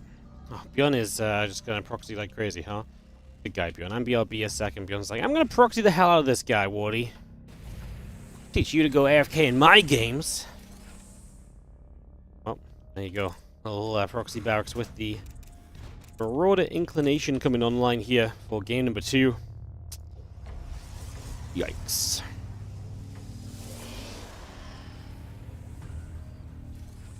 So we are going to see the Zealot is going to come across and, well, sees the Marauder. We've not got concussive shells from ByuN. I'm just going to start concussive so late, but we'll start it now as the first Marauder comes forward, going after the only pylon that's on this low ground. Don't really have that much damage yet. Zealot still lurking in the background as well. Batteries on the way, extra gateway coming through from Hero. Obviously will play the defense on the low ground, Robo on the low ground as well. Marauder's trying to fight here. We'll try and get a bunker up, which puts a bit of pressure on these units to step forward and hit that SCV. Try and deny this bunker. There's the sentry as well. Force fields available will be good for trapping these Marauders, stopping them from kiting with their concussive shells when that is done in a moment. SCV took some damage. Bunker is obviously nowhere near being done. How to have our 5th Marauder. We are getting to a dangerous point where obviously Marauders can start to shoot through the Stalkers extremely quickly, but the sentry is not going down at all, and we can drain battery energy all we like. There's a lot of battery energy to be drained, but to be fair, we've actually done a lot of it. Remember, I guess this is not next to a Nexus, right? So the batteries are going to be lower on energy than they would be initially, typically, as force fields do not really cut this army in half properly. They let this army really kind of come through with good numbers still. Two Stalkers down, sentry down, and that's not good, because now you're going to start losing the pylons. You lose the pylon. Oh, the pylon depowers the Robo and the Stalker that was about to finish. That pylon is too far away, And now this entire time you're just going to have to pull probes into Marauders, which is absolutely disastrous. And it looks like Game 2 is already going to be on the cards here for Mr. ByuN. Because that new pylon is going to go down, and he actually cancelled the Stalker off that gateway as well. ByuN just going to continue through. I like it. He knows his opponent surely has no units right now. Force Field obviously is a guaranteed defense for the moment on the main base. I mean, he needs to warp in a sentry right now then, because these Marauders are going to try and go up the ramp again. Hero just says GG. We're going to tie up 1-1. Kind of a crazy series. Cyclones game 1, Marauders game 2. And yeah, that was a deadly attack from ByuN to reset this series to a 1-1 scoreline in the best of 3. Alright, then we go to a third and final map, guys. Persephone will be the final map here, so we get that hosted, and we'll be into it in a moment. Go, go, go. Let's go, go, go.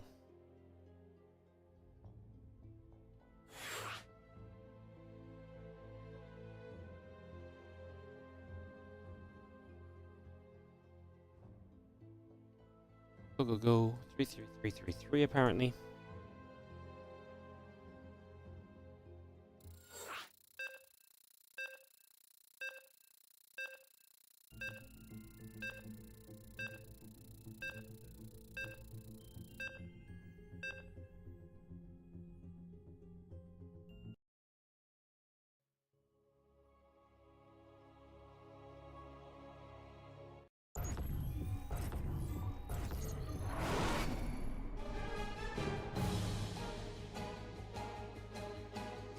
Let's go, go. In the bottom left-hand side, gonna have ourselves the blue Protoss player. It is going to be Hero, as we get tied up 1-1 in this best of 3, with ByuN being the opponent on the upper left of Persephone. In an aggressive series so far. What's up, Nanoflower? Hello, how are you doing? Good to see you.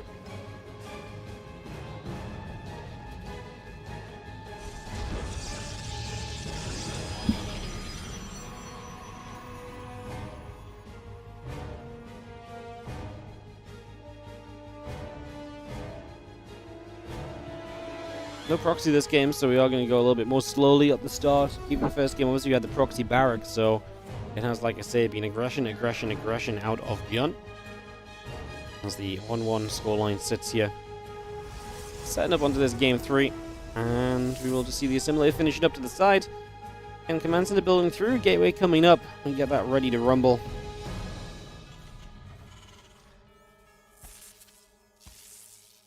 And that probe is going to nibble at the SCV here, and ByuN is, yeah, not loving it. He went to Command Center first, not barracks. So this little probe was already seeing this, and now obviously Hero knows that his opponent is not going to have the early barracks as well, so he's very aware of what ByuN's up to and can obviously adjust his build as necessary against this, which obviously for ByuN feels absolutely freaking terrifying. So it's kind of the situation of things right now. CV and Probe will nibble at each other once again.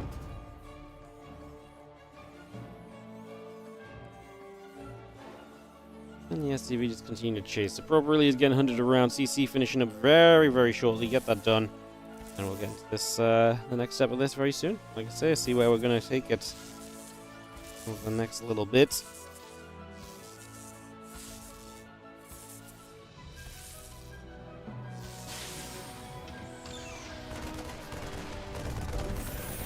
Marine actually going to go after our Probe here. He's going to be able to shoot that down. Drops the pylon down.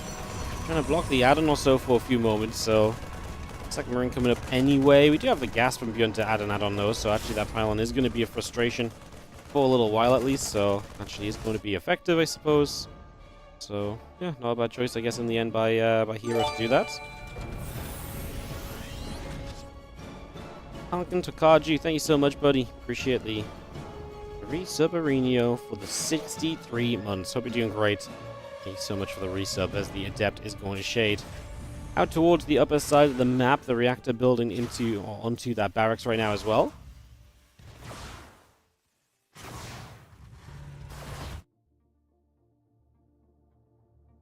Walk on the warp gate still coming up. The Probe's on the way. And they're going to continue to fight. The reactor will finish shortly. What's up, Alabama man? As well, coming in with the Prime sub. Fresh and new. Thank you so much for supporting the channel today. Appreciate it. Thank you, thank you. Great job at EWC. Thank you so much. Glad you enjoyed. We had a good show, man. Production was good. Games were good. Once again, the World Championship of StarCraft 2 delivers. Who would have guessed? Who would have thought? So sick.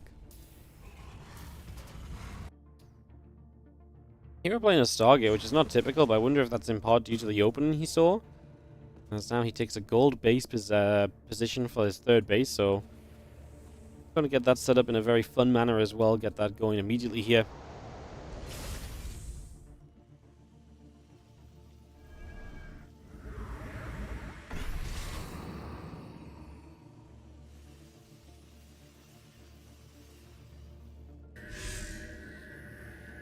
Let's see the Oracle. Just going to drop the stasis down. One Marine getting caught in the front. Stim packing +1 coming through. Oracle coming about. See, just straight up bio. I mean, it'd be interesting to see if ByuN can figure out that gold base is there, and if he does, what hero in particular it does to kind of defend that base as well, because it does feel as though it should be a problem, to be honest. It's not an easy base to hold on to, but like I say, we'll see if hero can make it happen. Forge and Twilight just coming in now. I imagine at the very least we'd need the Twilight Council upgrade to give us the ability to really deal with anything hitting that gold, to be honest, but I guess we will wait and see. Triple Oracle forced off over to the left side. Cyclone lock on there helping a lot. And Marines getting a few shots off, and a couple of these probes damage being done.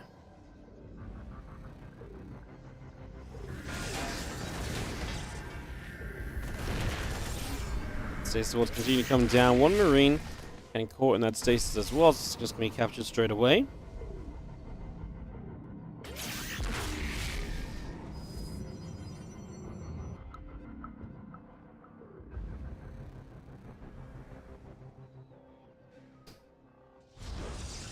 Both +1 and that charge coming up. The extra gates coming through. Stim combat shield on the way. Obviously, that's finishing shortly. If USCV is going to pull with this attack, as ByuN is going to heavily focus on this gold. I mean, there's no charge yet. Honestly, it's mostly these oracles. Don't get me wrong, this is not the craziest amount of anti-air, but we're going to put missile turrets down. It's 4 oracles. What can they do? First one going to go down, the Marine Stim. You shouldn't see these oracles last super long. The tanks have lasted a surprisingly long time. Finally, they're going to start dropping here. Only a few Marines left, honestly. I actually think the Marines could have got rid of the oracles sooner. The oracles actually got a chance to do a lot of damage there. See those few stalkers going, and they will get rid of the missile turret. It will go down. Can ByuN continue with another round of this push? I don't think so. I think at this point, Hero is rich, and he's got charge, and he's going to be on a much better army than he was last time around, honestly. He's actually just going to dive into this already. Zealots from both sides, making a wrap around on the siege tank to say goodbye to that. More Zealots warping in on the right-hand side. We're just going to charge upwards toward all of the Marines.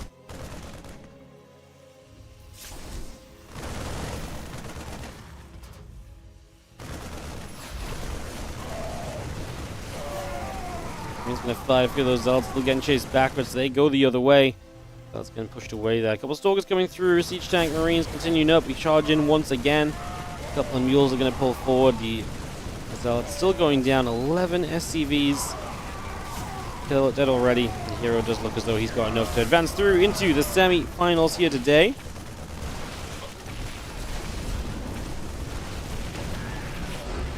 GG.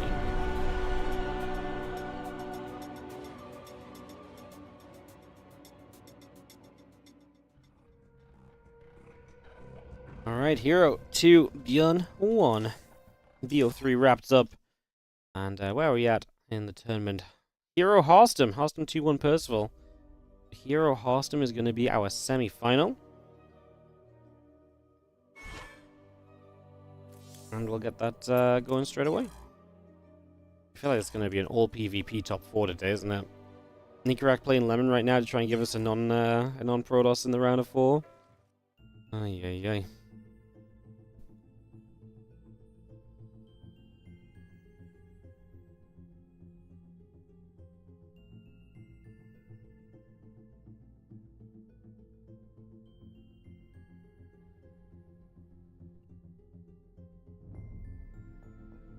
You know the new seeding system is not working when Harstem's in the semifinals, guys.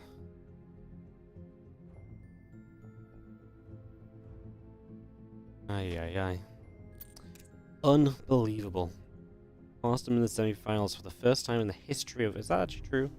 Has he ever been top 4 in this tournament?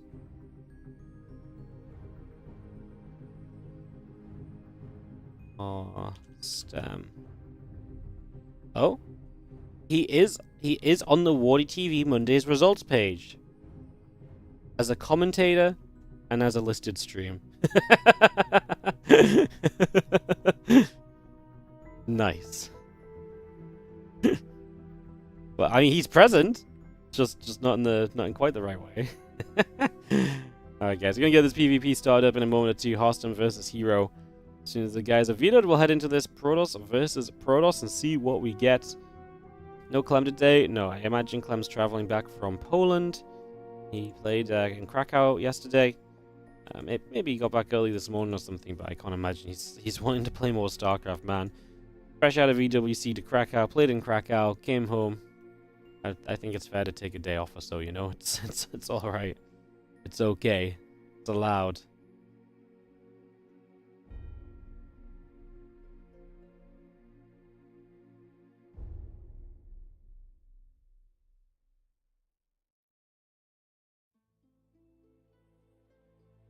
Do do do do.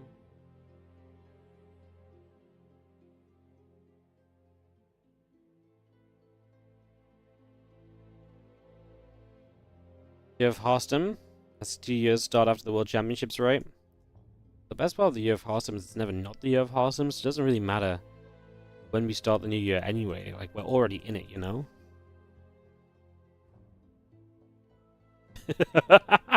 The year of Harstem usually runs from the start of the tournament to the round of 16. That's brutal. Holy. Jeez.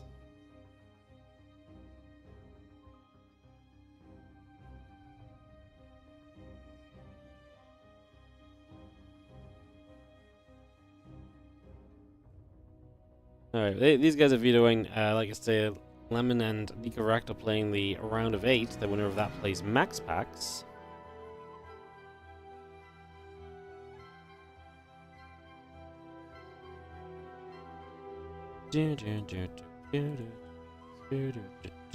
Persephone.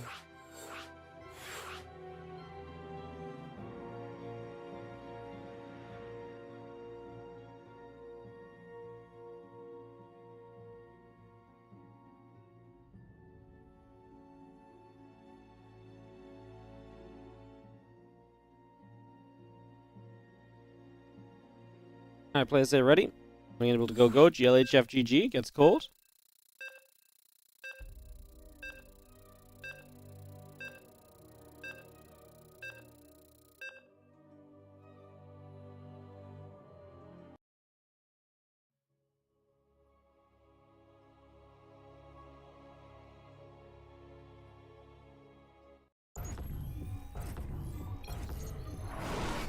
Alright, let's hop on over. As we have ourselves in the top left-hand side, the red Protoss player in the semifinals of WardiTV Mondays 45. This is Hero. Taking on the blue Protoss in the bottom right corner, we've got ourselves Harstem.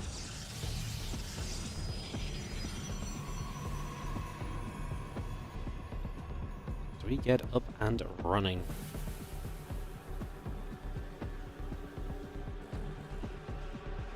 What are you guys thinking? Does Harstem have the chance? Is there an opportunity for him? Or is Hero going to look a little too good? I actually think for PvP, there's a chance for Harstem. He's had some matches against Hero, some games against Hero where he's looked genuinely very close to being able to get it done.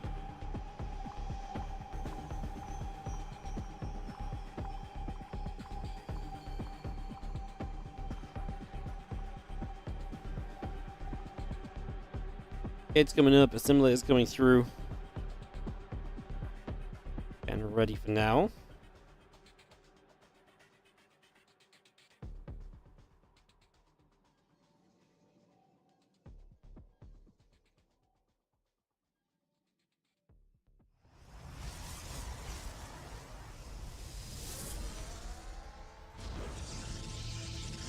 I see the probe going to patrol about. Cybercore on the way on both sides. So we get set and ready. Having the probe moving around again. Cybercore's coming up, getting going for the moment.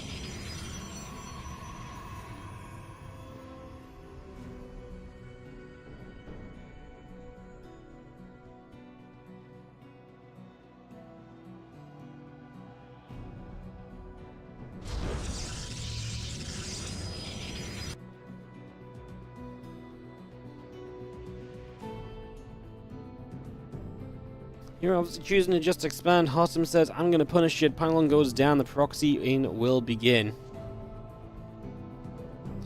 So he recognizes the expansion. He sees the chance to get aggressive, and he's going to throw the robo down. This has been kind of Harstem's approach to players who expand quickly recently. And no surprise to see Hero kind of coming into that category. Hero has typically kind of stuck to the expansion-based play in PvP, despite a meta which has definitely taken a turn against that expansion play as well, so... Goes into the robo defensively, which is a big deal. It doesn't necessarily mean you will just naturally be able to defend this, though. It's a step in the right direction, but Harstem will still have a lot of units to go along with his robo, whereas Hero's only going to have one gateway cranking units, and that's obviously an issue, is, Pylon is not going to be able to come into play, so that is going to be an Adept in the main. And these couple of Stalkers pulling back, and the Adept sees nothing else in the main base, so Hero already should be suspicious here. All workers going down. Adept Shades out alive. 2 more Stalkers out the front will catch said Adept at least, but not ideal for Harstem. A little bit of an eco loss, a little bit of mining time lossage is not exactly going to be buffing up his potential fight here in the future. It's going to put him into a bit of a tricksy position, to say the least, as the Immortal continues to Chrono Boost out and along. Probe is going to get grabbed by those couple of Stalkers. They will be able to get the kill. As we drop the Pylon down, Stalkers gathering. Immortals coming in.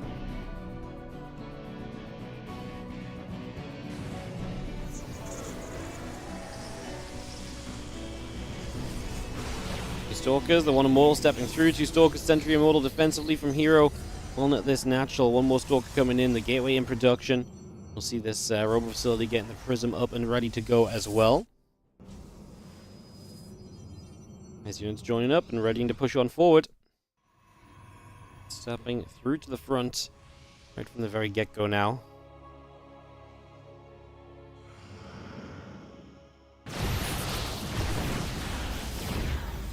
Well, still coming down on both sides. I mean, Harstem's going to get a few shots off on the Immortal. The Prism is obviously huge defensively and aggressively. That micro potential that Prisms provide is absolutely massive. Again, Harstem has a lot more units, but he needs to start getting those units into play and making them active. As he does lose the barrier ability on his Immortal, that goes on cooldown. The battery's doing work from Hero. So far, Harstem has not really done too much of anything here, and he does get pushed away. Good defense from Hero so far. Harstem about to have another Immortal up, and I imagine that's got to be kind of go time for round 2. Unless he has something particular planned. He's actually, it looks like he might just try and drop the 2 Immortals, and then perhaps just play with the Stalkers otherwise. He heals the Stalkers on the Healing Shrine. Loses power to the Robo. I mean... The problem is his opponent's Prism is coming and chasing, so Harstem is going to just be in a world of trouble. He's not going to get the value he needs out of this realistically right now. Attempted Immortal kind of trade is not going to go his way either. He's going to push at the front, force field on the ramp? Okay. I mean, the Prism can just lift units across the force field though, no? This does not do enough from Harstem. Immortals are starting to die. Hero looking good for game number 1. This is going to knock down that Immortal as well. GG says Harstem, and this will not do anything. Defense is good from Hero. Just absolutely spot on. Not even breaking a sweat, really, defensively. Just looking good. And able to clean that up and take us to a game 2. Bam. Convincing. And Lemon did beat Nicarak 2-1. Nicarak falling shy of the money by a map. They will play after the this PvP. So we're gonna have PvP into PvP into PvP, guys. That's how the day will go. So sad, but such is life. WardiTV Mondays 45 may not be the most epic WardiTV Mondays of all time. Gosh darn it. Cheeky PvP is getting in on those Protoss players, getting in the way of our non-Protoss matchups, huh?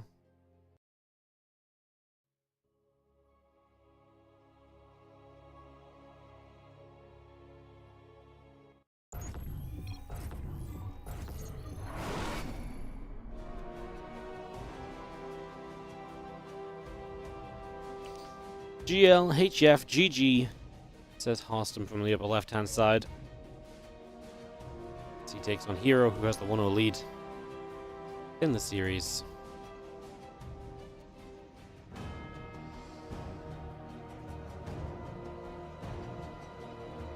Here, if Harstem seems to be done, well, it will be with that attitude. Jeez.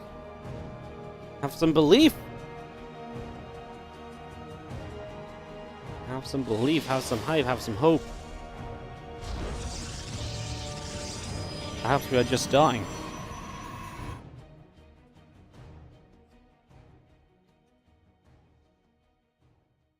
Okay, we're in a simulator going through the probes on the way. It's going to be seen setup continuing.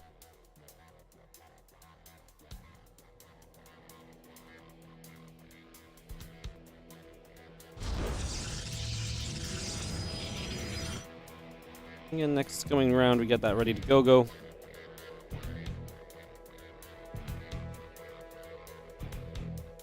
And the Nexus just going to be coming through.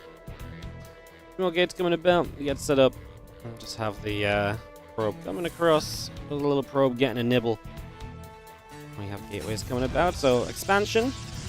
What is the plan alongside the expansion? Obviously, this is a Nexus first from Hero, so kind of as greedy as we can be.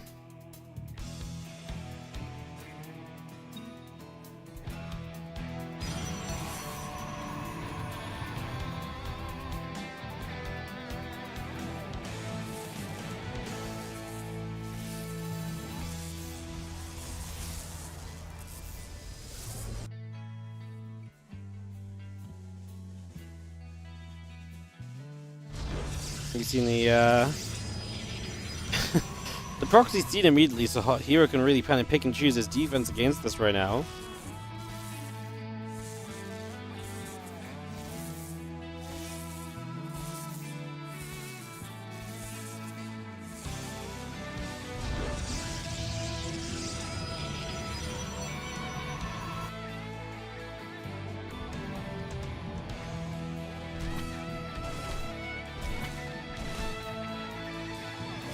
Gonna see a couple Stalkers on the way up. We are going to be seeing, obviously, Hero when 2 gateways behind his Nexus, so he's just going to go into Stalkers of his own, and maybe he just tries to match numbers with numbers this time. He will have gateways exposed to the front, though.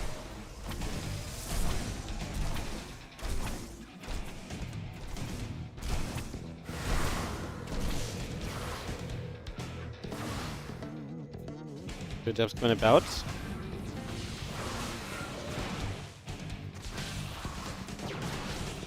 Taking some damage.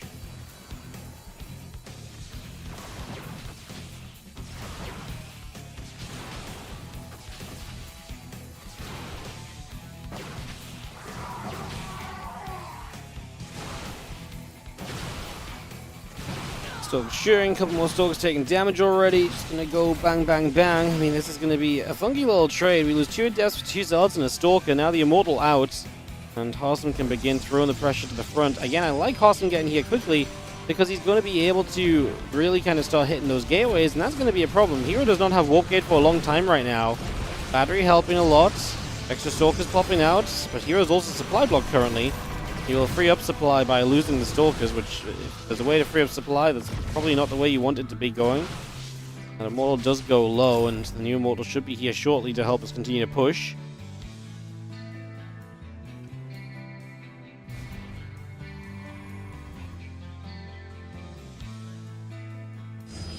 Immortal Adept on the way. Stalker still producing through.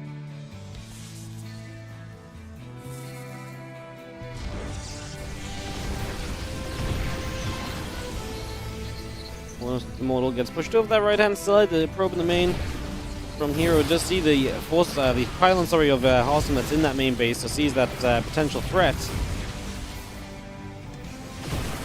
Couple of Immortals firing, Stalker dealing some, taking some damage, taking some shots already.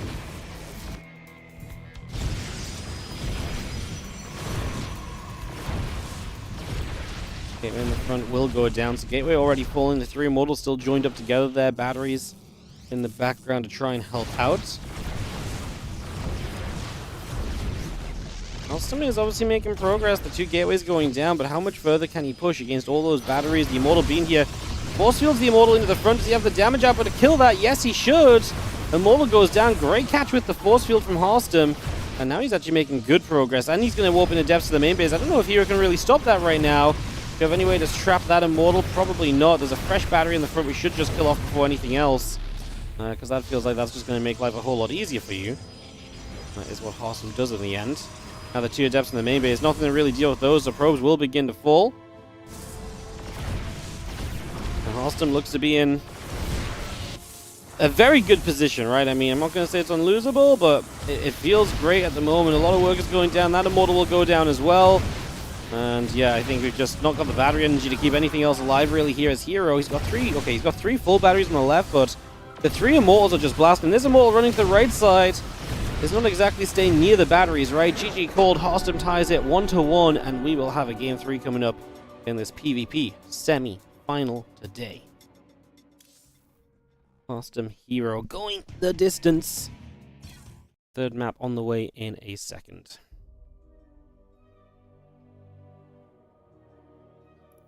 Okay.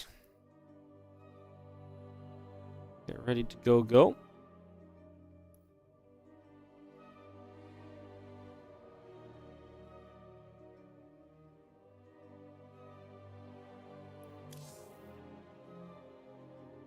All tied up. Ley lines for our third map.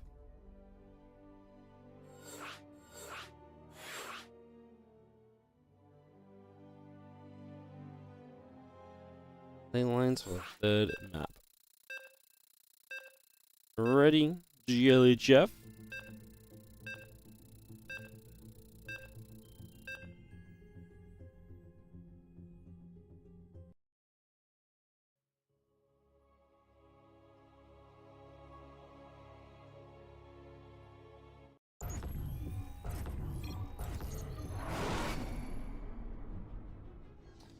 Alright, the probes are going to go and get to mine, and it's time to jump in game. We have got ourselves in the bottom left-hand side. The red Protoss player, it is Hero. Maybe Nexus first is not the play. As he takes on opponent in the upper right, the blue Protoss. Harstem, can he make it to his first ever WardiTV Monday final? Will he be stopped by the third most winning player of the WardiTV Mondays, Hero? Is he third most still? Is he second most now? Second most winning player in the WardiTV Mondays. Ooh. Hero looking for his 20th final appearance, if he was able to win today in this series. 10 wins, 9 second places for Hero.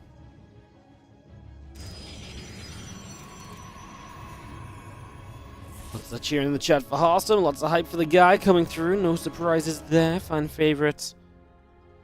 Bringing the hype for the moment as the probe goes around the back.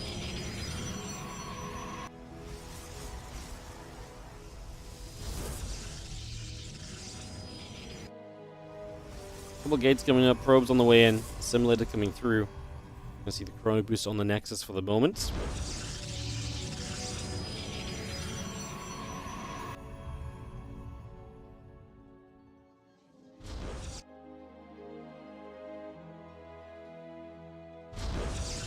Spam this 10 to help support Harstem. The spam copy pastas are getting worse as the years go by, aren't they? Jeez. You'd think with the more and more emojis being available every passing year that they'd get better, but like apparently not happening.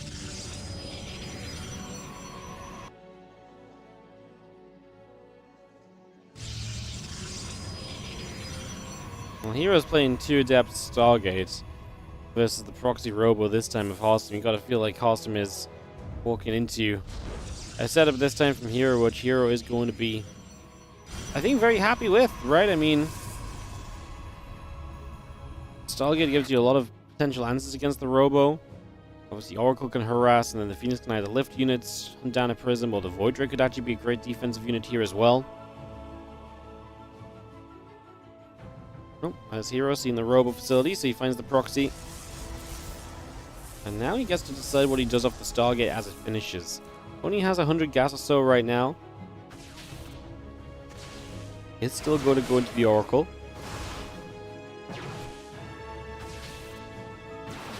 Two Adepts found, shading backwards, and we'll just shade to safety so they will not go down just yet.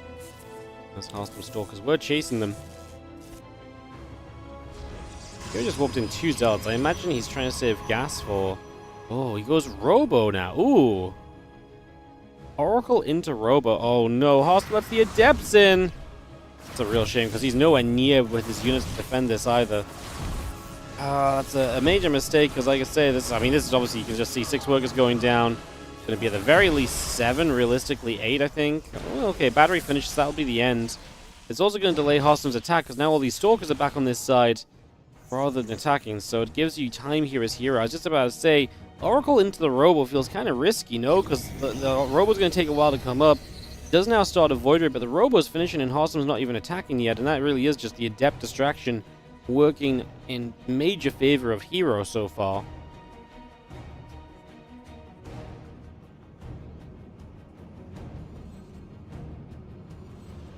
Immortal Stalkers making their way to the bottom left side. The Oracle here will just try and drop a Stasis Ward in. Harstem will respond well to that, but it's still lost mining time that you have to continue to deal with throughout the game. And the first Void Ray is out, and Harstem does not have a lot of Stalkers right now.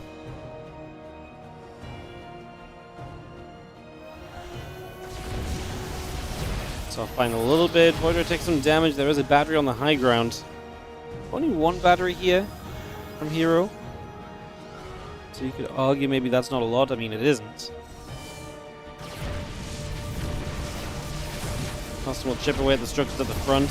Both players have a prism, nice force field, but that's exactly where the prism comes into play. The battery's running out of energy, mind you, and not a bad force field there. The Void Ray genuinely in some trouble, is going to go down. So the Void Ray falls. We've got to keep this Immortal alive, micro that nicely. Extra Stalker warps in. Is that enough? The Immortal needs to keep fighting the Stalkers if at all possible. His own Immortal Harstem actually dodges out of the way right there.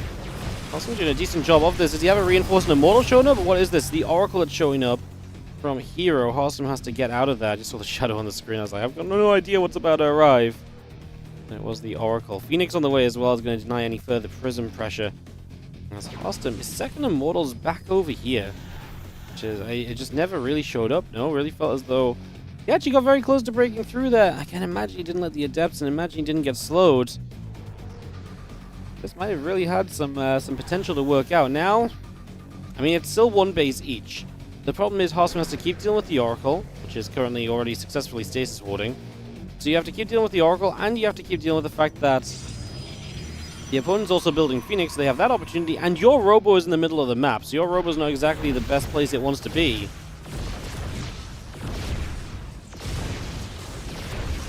Does get the drop off here though, and he's going to start finding some value if nothing else. Of course, the recall though, the Phoenix is very good because it will just consistently do damage to the Prism. Oracle gets pushed away. That'll be no more stasis for now, even dropping the Revelation down, using some of the energy off of that right off the bat instead.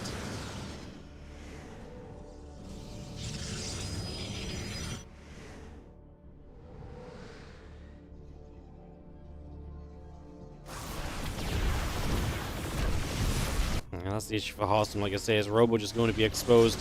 Means he loses that tech structure straight away. It just means he's going to be playing a much lower tech game than his opponent in terms of what he can continue to build. If he adds something now, it's a whole new investment that's not going to be units that are immediately ready to go.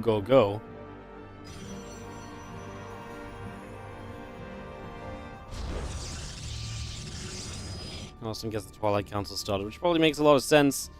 But yeah, he's going to have issues, man. This Prism play is going to be annoying. He does not have a good way to shut this down like his opponent did, so that really is just a problem right off the bat.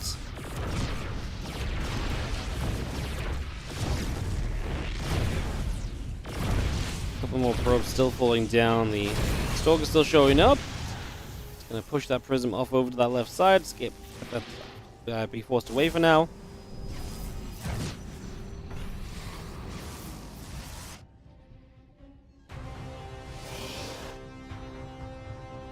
Twilight Council is about to complete, so Hero will not be far behind Harstem when it comes to the upgrade.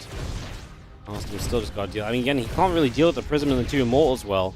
That's the benefit of Hero's build. Having that Stargate is actually very useful for him, because he can actually get a lot of value out of it. Like, he's actually been able to keep Harstem from being able to keep on pressuring himself. Harstem with the hallucination, trying to see what Hero is up to. And the reality of what he sees is just that, oh, you're just ahead of me, basically. That's what it comes down to right now. Revelation, Stalker, Sentry, Immortal getting caught in that. The Blink coming up from both.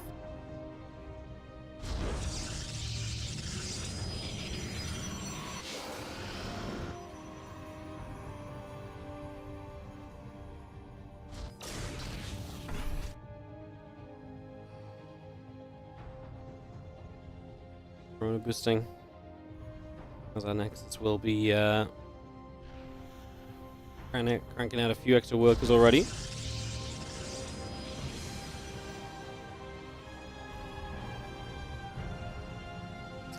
I mean, we're just sat in this game right here where, don't get me wrong, like, Harstem is in a playable spot, but he is definitely on the deficit. Just nothing to really show for his position, where Hero, like I said, just like the fact he's been able to have map control and so on. As they both hit Blink, Hero will have a mild army supply advantage. Harstem's adding gateways while Hero adds on the Nexus and the Forge in the +1. So Harstem is looking to attack and kill. The 2 extra gateways now making it 5 in total on the production tab. So yeah, Harstem is looking to go, go, go, and he just wants to overwhelm Hero and try and end this off of the 2 bases, while Hero, in comparison, is obviously looking for the future. Harstem ideally needs to make his opponent kind of realize, like, or think that he's going to expand or so, or just kind of, you know, make him play a little greedy, not play safe.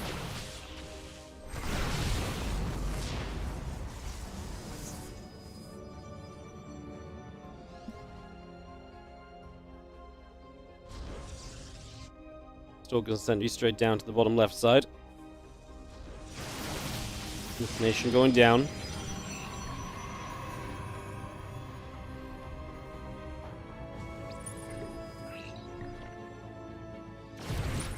Sentries obviously have a big role to play here as well. Harstem kind of just has to go, but man, he's committing in with the same army supply against 5 Immortals.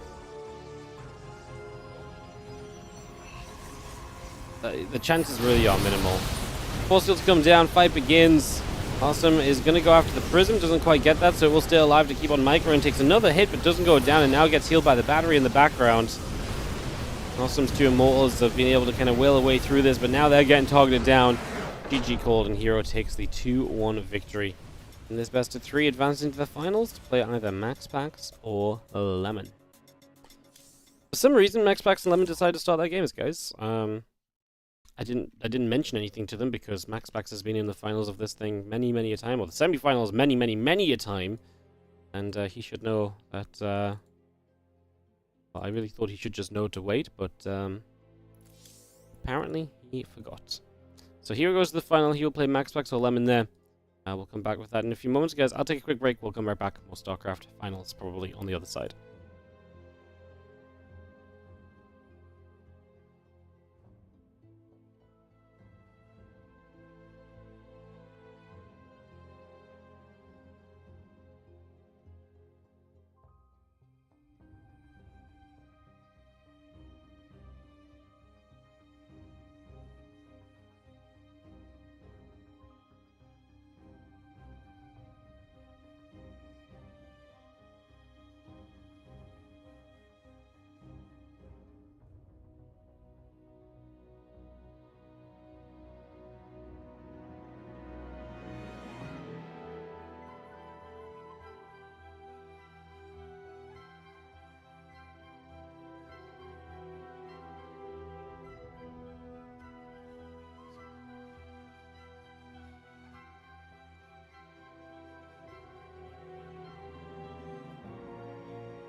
Alright, guys.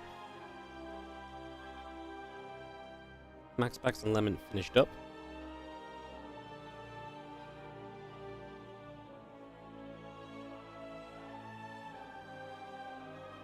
So...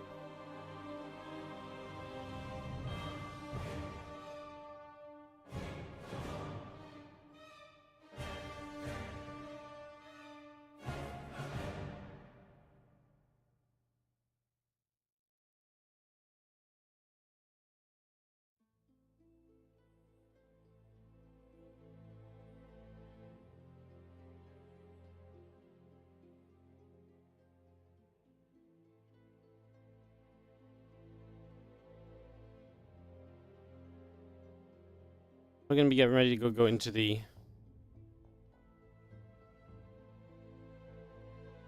finals. MaxPax Hero. Okay, ready to go. I'm a little tired today, guys. I'm sorry. I'm a little bit low energy. Apologies.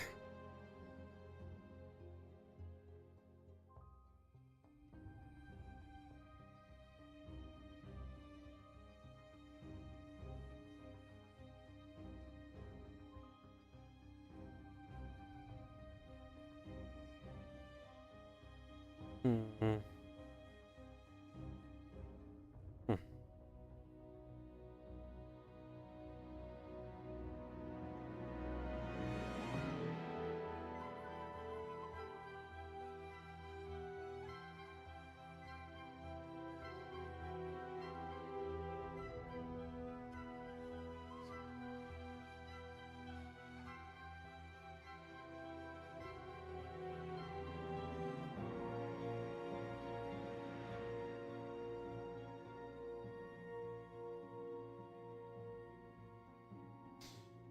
Alright, should be able to roll soon. Just getting everyone ready to rumble, guys. A few moments and we'll kick this off.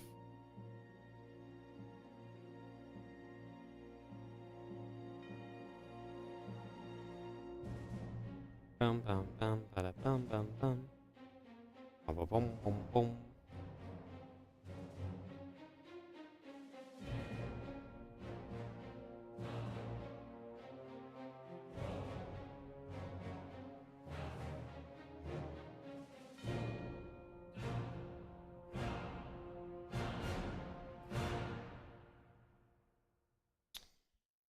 Alright, you should be able to, like I say, zip zap zoomies into this in just a moment or two. Play Lions is going to be our first map. Players just hosting us up, so we are pretty much ready to go already. Ready to kick us into play. Do do do do.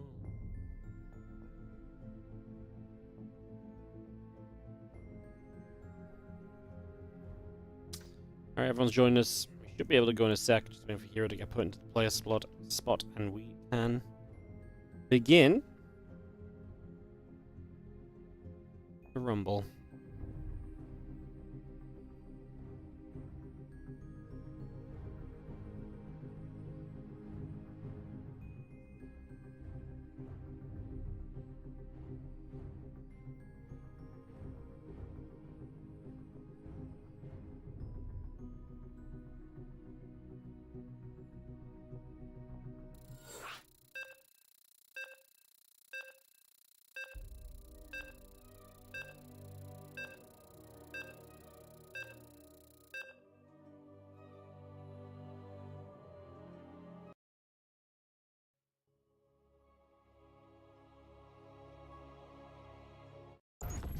Alright, let's zoom into it.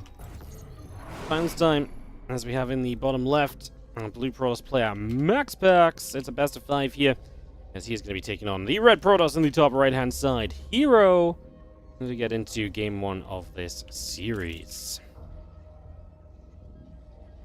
So up and away, re-rumble. Get this started.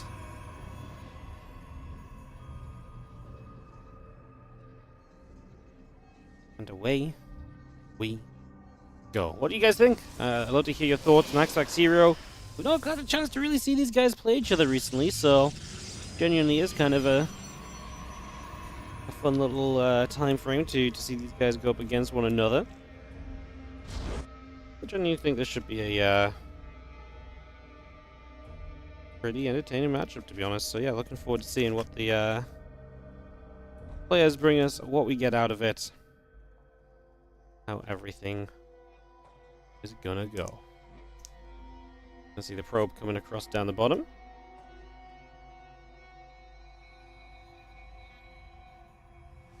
Got some early moves already.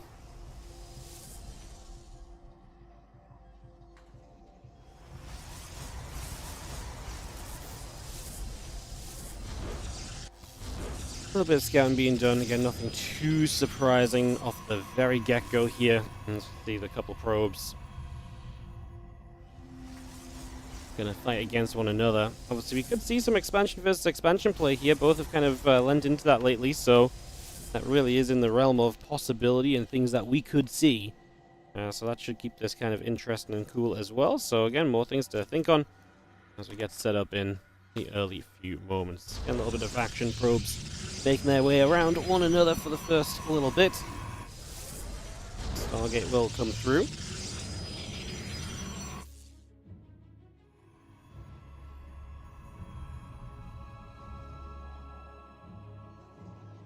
And just take a couple moments to see and figure out what we would like to get up to over these next few moments. Probably chasing that, being chased away by that pylon. So it's just going to get chased out of there for a couple of moments as well. Nothing too crazy just yet, as we do see the Stalker and the still coming up. It's Stargate already. Again, that's also not really all too surprising just yet. Pretty standard expectations for the moment, I would say.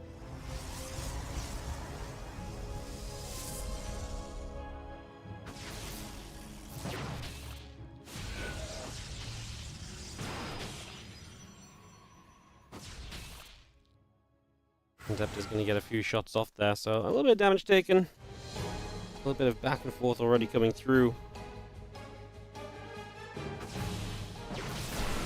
Damage being dealt. We're actually going to get a little bit of a trade on this side. Obviously, Hero has that proxy set up, so he's just going to go for kind of the killing moves in this one. He's trying to make some plays.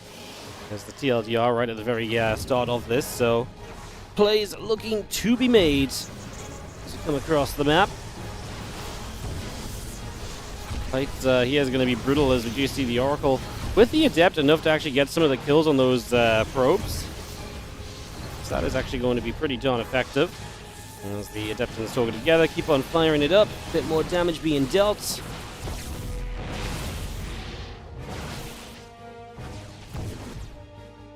Ten probes going down for Hero. Walks up this ramp straight into a Stasis Wall. It's going to slow him down a lot, and that means that that Void Ray that's on the way has a very good chance now of actually getting a real go of finishing here. So that's going to be an issue on top of absolutely everything else we've just been talking about. Really does feel troublesome at the moment for our Korean Protoss, as now MaxPax comes in with the double Oracle. Doesn't even have to target fire. The battery's out of energy, so all the probes will die. And MaxPax just has to defend in this main base. And he will be good to go. And I don't really think we're too far away from seeing a defense, honestly.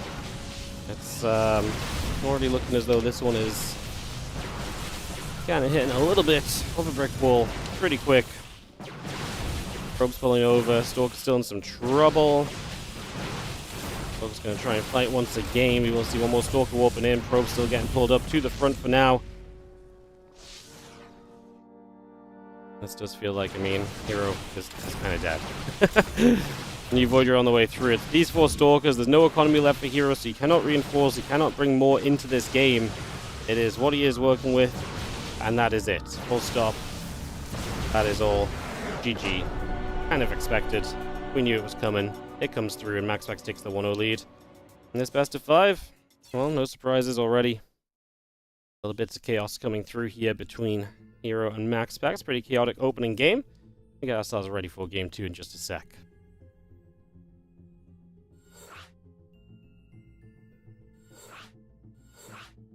Alrighty, guys. Lobby is up. Players are getting ready to say go, go, I'd imagine. Ready, ready, GLHF. And we are away.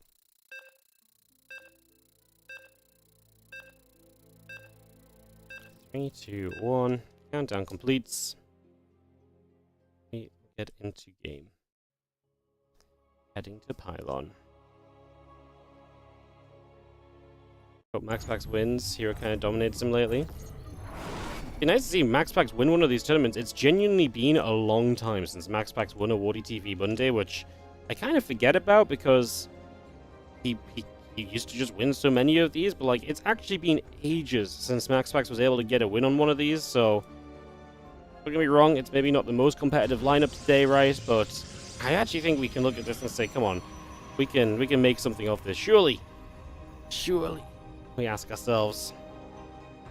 I guess, like I say, we will find out soon enough as we have in the bottom right side MaxPax with the 1-0 lead. Let's see if we can take it home. Taking on Hero in the top left, Red Protoss.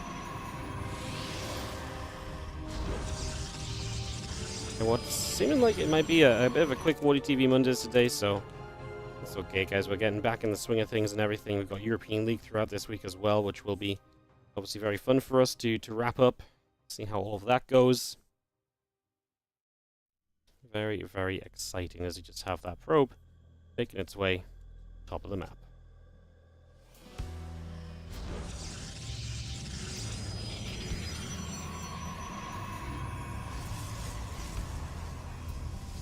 So yeah, pro moves across. We do have a couple of gates coming through on either side. A little bit of setting up being done. Nothing overly crazy just yet, I would say. Everyone's just taking a few moments to get settled in.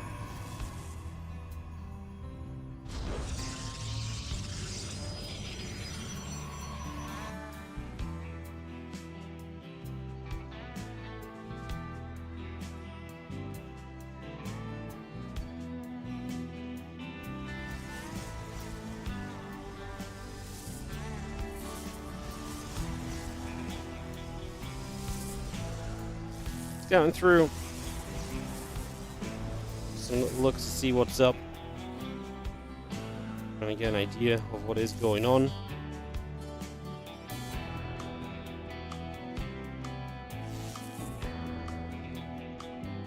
Again, just some early scouting, nothing really too wild or crazy or surprising just yet.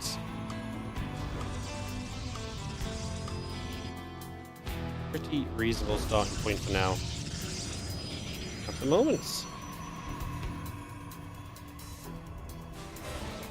Have a couple of devs continue to shade about. Moving over for a few moments as well. And a little bit of motion, nothing too crazy. Next is coming online. Getting that set up also currently.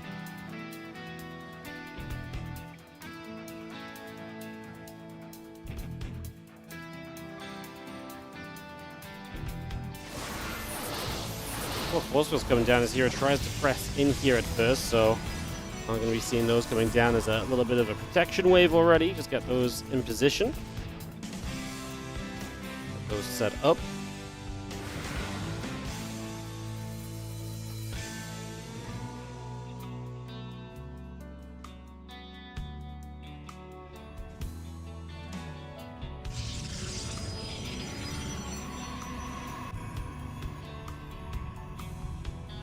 Seeing Stargate coming into play, so again, a little bit of setup continues through, but overall nothing too crazy. We just have ourselves the 3 probes going down. These attempts actually will be able to chase this a little further as well, actually, so be able to come across and actually be, yeah, I guess more successful than immediately expected. See what we do. Continue to move the next few moments. Don't think there's too much else happening just now. Yeah, we're still going to be in here. We're still going to be able to threaten. Still looking to put a little bit more damage out for now. So yeah, absolutely still more successful than I thought we were going to be. Which is kind of cool to say, I guess. Surprises are never really a bad thing.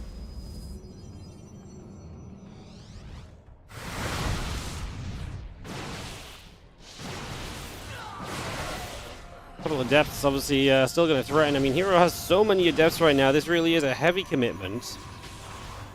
So you do wonder a little bit of how will this go overall in the end, I guess. How will this truly turn out?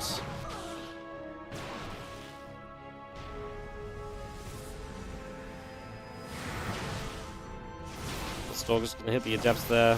A little bit more damage being done.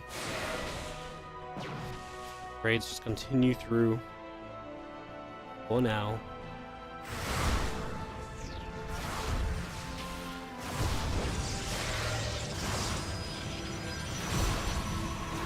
Let's see those adepts that you're gathering up together. It's going to go turning around and firing some shots back the other direction. So again, getting some hits towards the opposition. I mean, this is now MaxPax's chance to obviously try and hit some, for some damage himself. He's down a lot of workers. He needs to find some value. He's about to have blinks. That's going to be his advantage very soon. Adepts coming back home, but MaxPax for the moment will, as long as they kind of control the natural, those Adepts coming back will just take a few moments for him to eat through, though, and that actually might just do what you need in terms of buying a little bit of time here, which is, yeah, very exciting. Actually going to be able to maybe draw this out a little longer. Stalker's going to blink to the other side. Stalker there is actually fairly immediately in some trouble.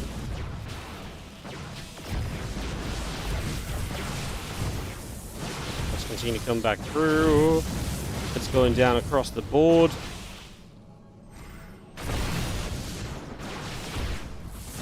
Immortal in some trouble as well. Oh, the energy recharge, though, is going to give the battery a bit of life, and MaxPax just says he cannot break through. GG gets called. We are going to get tied 1-1 in this BO5. Alright, well, back and forth in the PvP to start.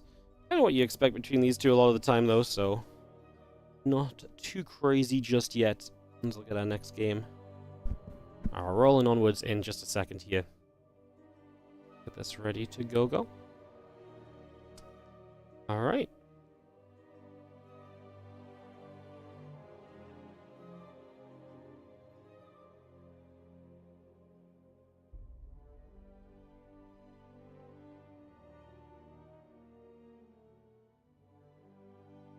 Game 3 in just a few moments. Get this rolling incorporeal, going to be our map.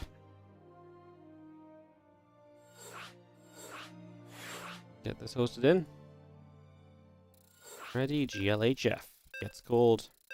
And we are a go-go. Game 3. Coming straight on through.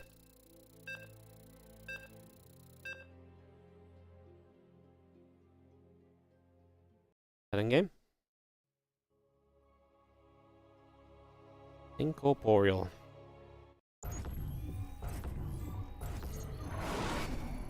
The bottom right, MaxPax in the top left, Hero. Boom, boom, bang. Game 3 of our finals starting right here.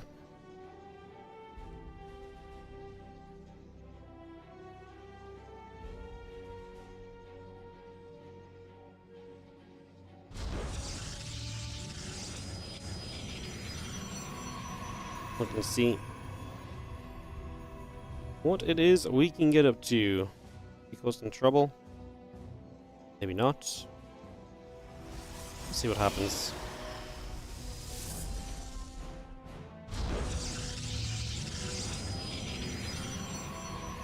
Fairly chaotic previous game, to be fair.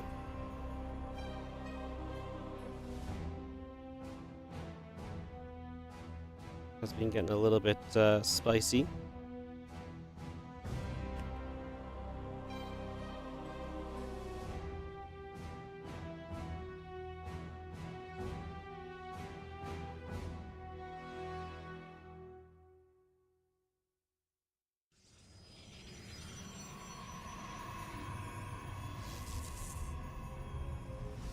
Gonna see the little probe nibbling away. Gates coming up. We get that ready to go.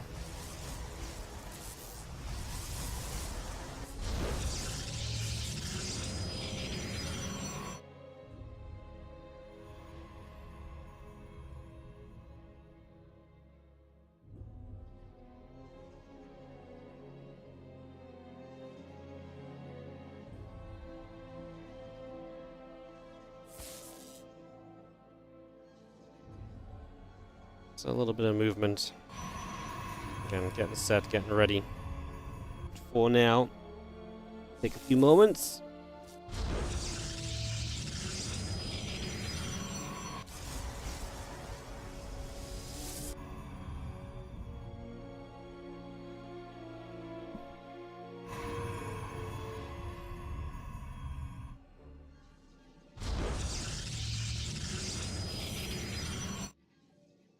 Having ourselves the Stargates coming up from both sides then, the Zell coming through.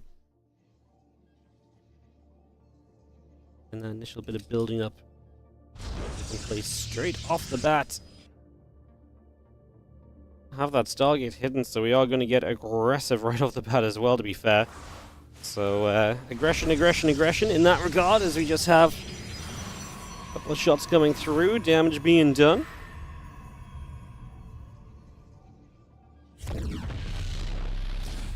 Cancel on the pylon, Stargate still coming online, the next is coming up as well.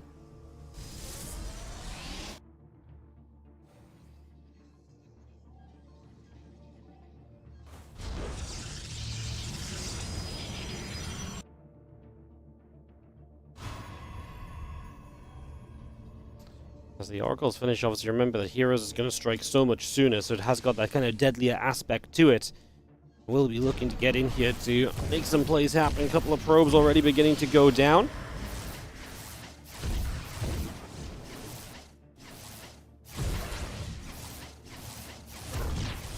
Both probes is getting picked off.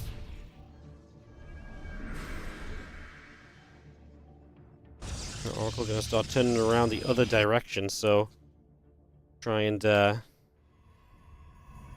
get that established and figured out. 10 probes, 11 probes going down. Obviously, MaxPax in some serious trouble as Hero just arriving so soon. There's a lot of low HP probes here. If he target fires, there's so many easy kills. He's not target firing at all. Finally, he starts zapping some of the lower HP ones. They actually regened. Still gets 20 kills. Do not get me wrong. He's still done a crazy amount of damage, but still makes this a little bit more difficult for himself than it maybe needed to be. Obviously, Phoenix up from his opponent. Both players have an expansion.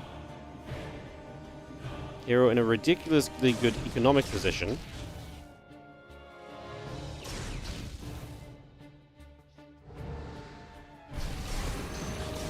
Phoenix still chasing on the Oracle, will drop the recall and bring itself back home. Again, you're just up 12 workers right now, so Hero's going to be absolutely gleaming with this current situation. Just in a fantastic spot. Great place to be. Yeah, great setup, plain and simple right now as the Oracle gets through there, able to make a little bit of a grab. And you see the Stalker still coming through, looking for some of the Phoenix as well, so trying to get some value in here already.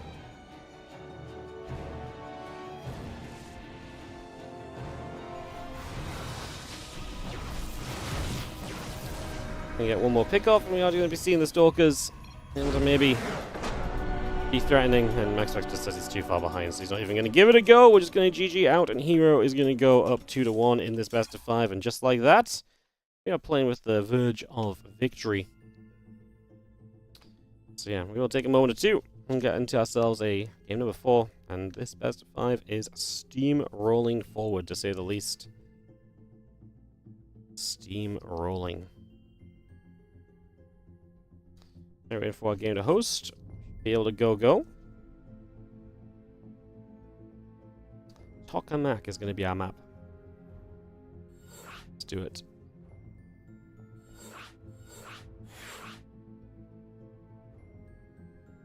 This Hero just really showing up, looking very good, doing a good job for himself. Impressive performance, to be honest, as well. Just kind of very solid stuff. Cool to see. As we are in the lobby for Tokamak, just waiting for everyone to be set, and we are going.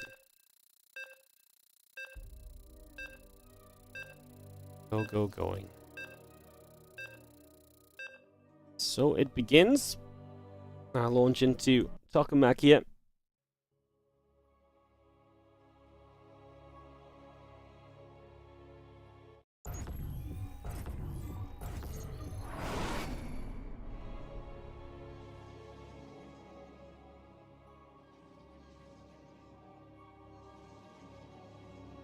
In the bottom left, our blue Protoss is going to be a Maxi-Paxi. Down a game in the series, up against Hero, the red Protoss, in the top right-hand side. We get this started up.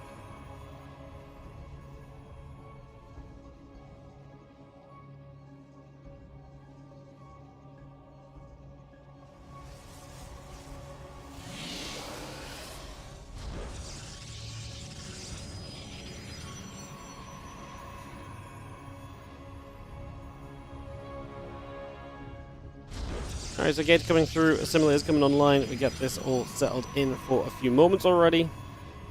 Start making some progress here. Right off the bat. Get settled. Get underway, etc., etc.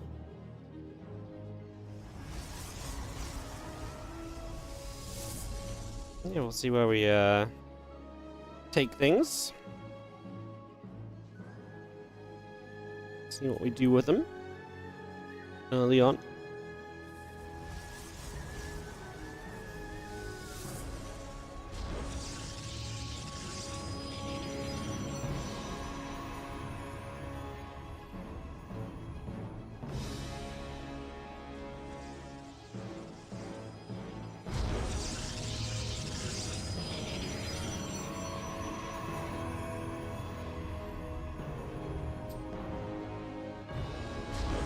Let me just take a moment to settle. Just going to be seeing the Cyber Core next coming through, assimilator on the way.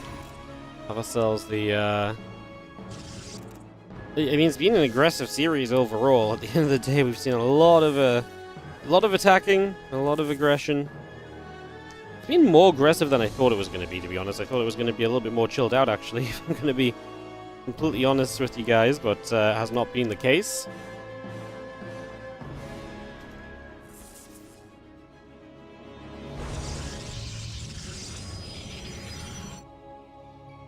Stalker, moving about.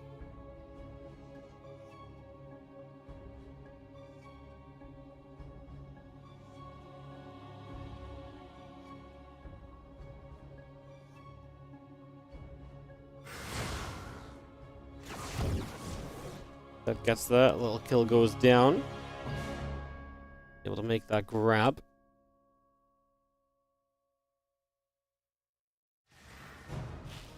Full on aggression from MaxPax. The proxies are down and in position. We're having some fun on this one, aren't we? These guys are really throwing it at each other. I love it. Very fun to see as we set our way through here. There's going to be a couple of probes going down. Pylon in some trouble, so we are going to pick our way through that pylon, and Stalker just about going to be able to grab depth there. Mortal actually pops out. I mean, there was a second pylon anyway.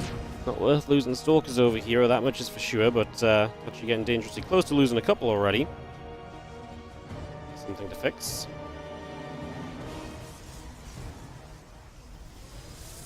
Push in from MaxPax. MaxPax being the proxy Immortaler, man, is like such a weird concept to me. Him actually kind of bringing the aggression to his opponents is like, he doesn't do this. This is not how he plays this matchup. It's extremely strange.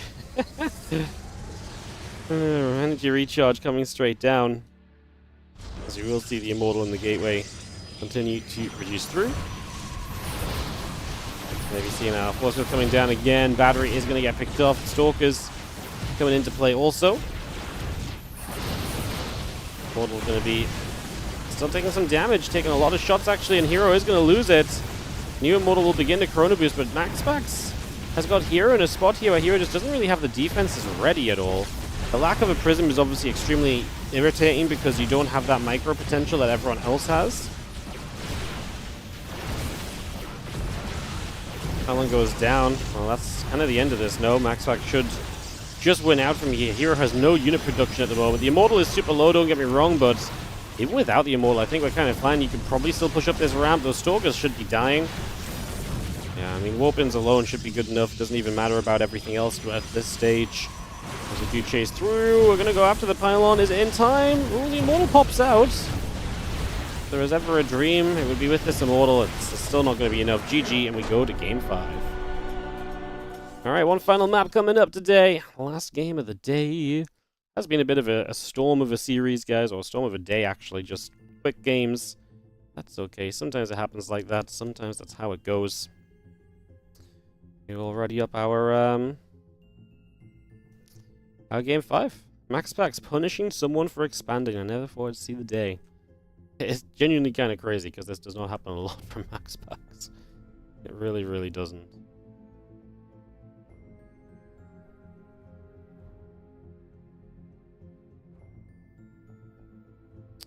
Stephanie from map 5. And bring this straight up.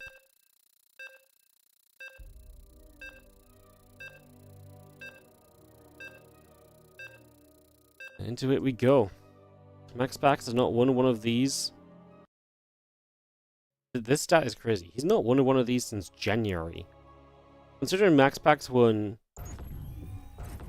7 in the first 19 editions, in the next 25 editions, he has not won a single time.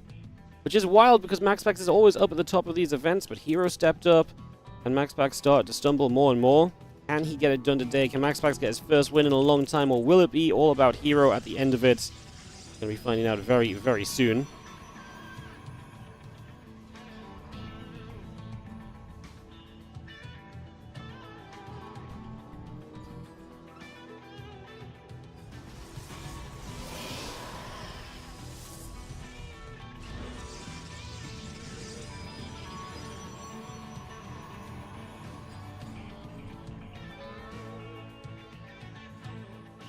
Prep coming about and get ready to go.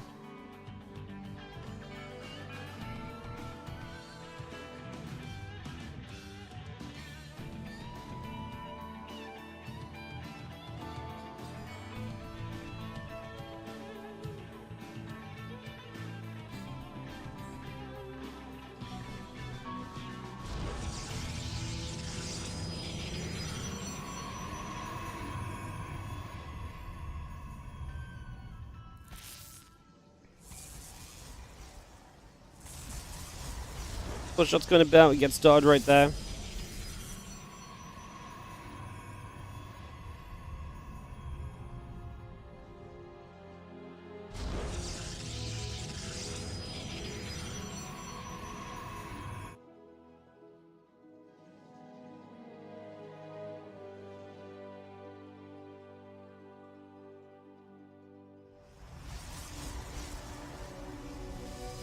On that left-hand side, Hero maybe going to get a little bit sneaky again.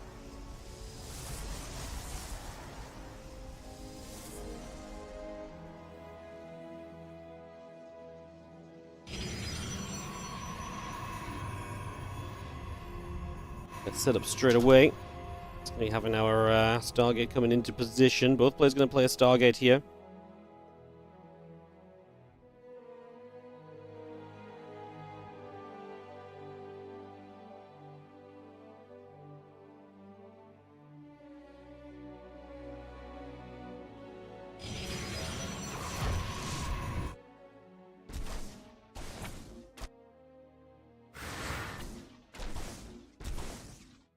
Not going to find that pylon. A little bit of damage already being done, so a few shots coming off there right from the get-go, so we get that going immediately. That's kind of annoying if you lose this pylon. You lose power to your Stargate.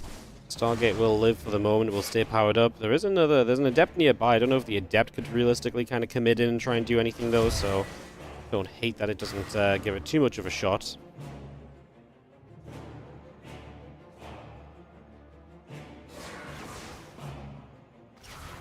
Oracle just going to be popping in a moment. The Adept can jump onto said pylon. Working through for a moment or so. And again, next is coming about. We get set up.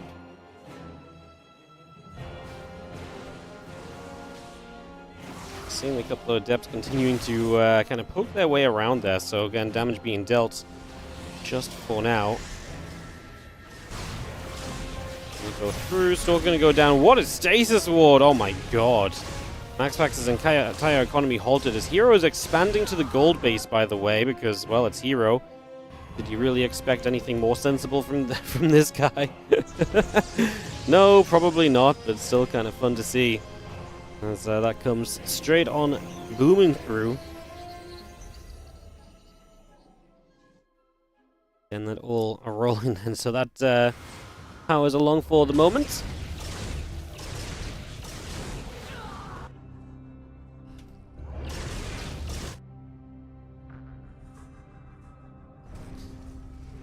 Obviously, MaxPax does have the Phoenix to help control this game a little bit, so going to be able to utilize that for the foreseeable future. So it should be something we can hold on to and try to help ourselves out with for a little while.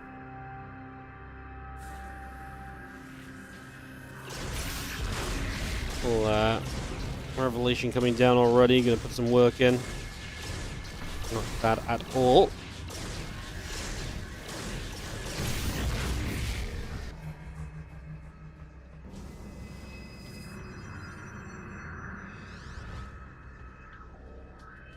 Again, gate's still coming up, the blink is coming online.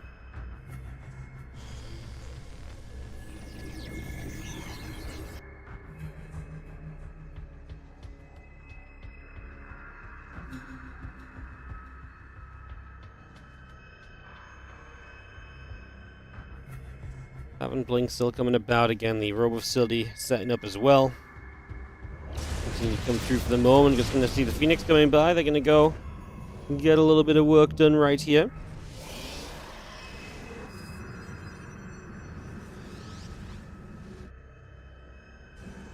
Just going to get through, like I say, a little bit of work right off the bat. We've seen this army from Hero going to try and press forward, so he really wants to be aggressive, but with this amount of Phoenix, I don't think Hero can really be aggressive, because the Phoenix will just take so much of it out of the equation so quickly. Can't say I'm really loving this idea of what we're doing in the slightest right now. It does not feel great just yet. Hey, what's up, M0K? Thank you so much for the 2-month resub on the Prime as things get a little spicy right now.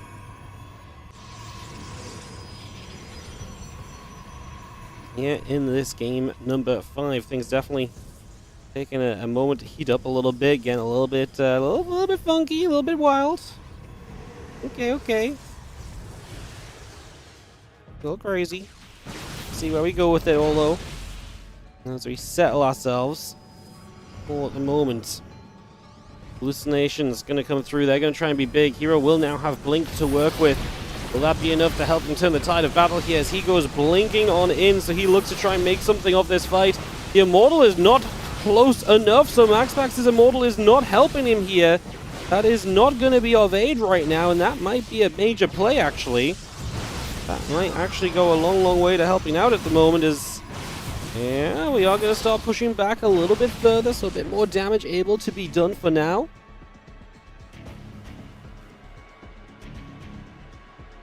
Three additional Stalkers coming up. Probes building, Immortal on the way. More shots coming through. We do lift a few of those Stalkers up as well. Damage really being done already as we turn it on right now. Stalkers continue to set up, continue to fight. We are going to go after a lot of these Stalkers, man. They are taking some serious damage. Hero is extremely close to just knocking this down. His army supply going to increase rapidly as he warps in 5 Stalkers at once. And obviously with the power of Blink behind him, he really does have a very good shot of just having more than enough here to be A-OK, and he does. MaxPax will still be winless for the last 6 months in this tournament. Half a year since MaxPax has won a WardiTV Monday, and Hero will not let today be that day. It's actually been a long time since MaxPax had made a finals. He hasn't made a finals since May. He has been in the finals 7 times now since he last won. For what it's worth, when he won the first 7, he was at 6 second places. He's now at 7 wins and 14 second places. It's kind of nuts, actually. That's kind of a ridiculous stat. That is kind of a crazy one for sure. Alrighty, guys.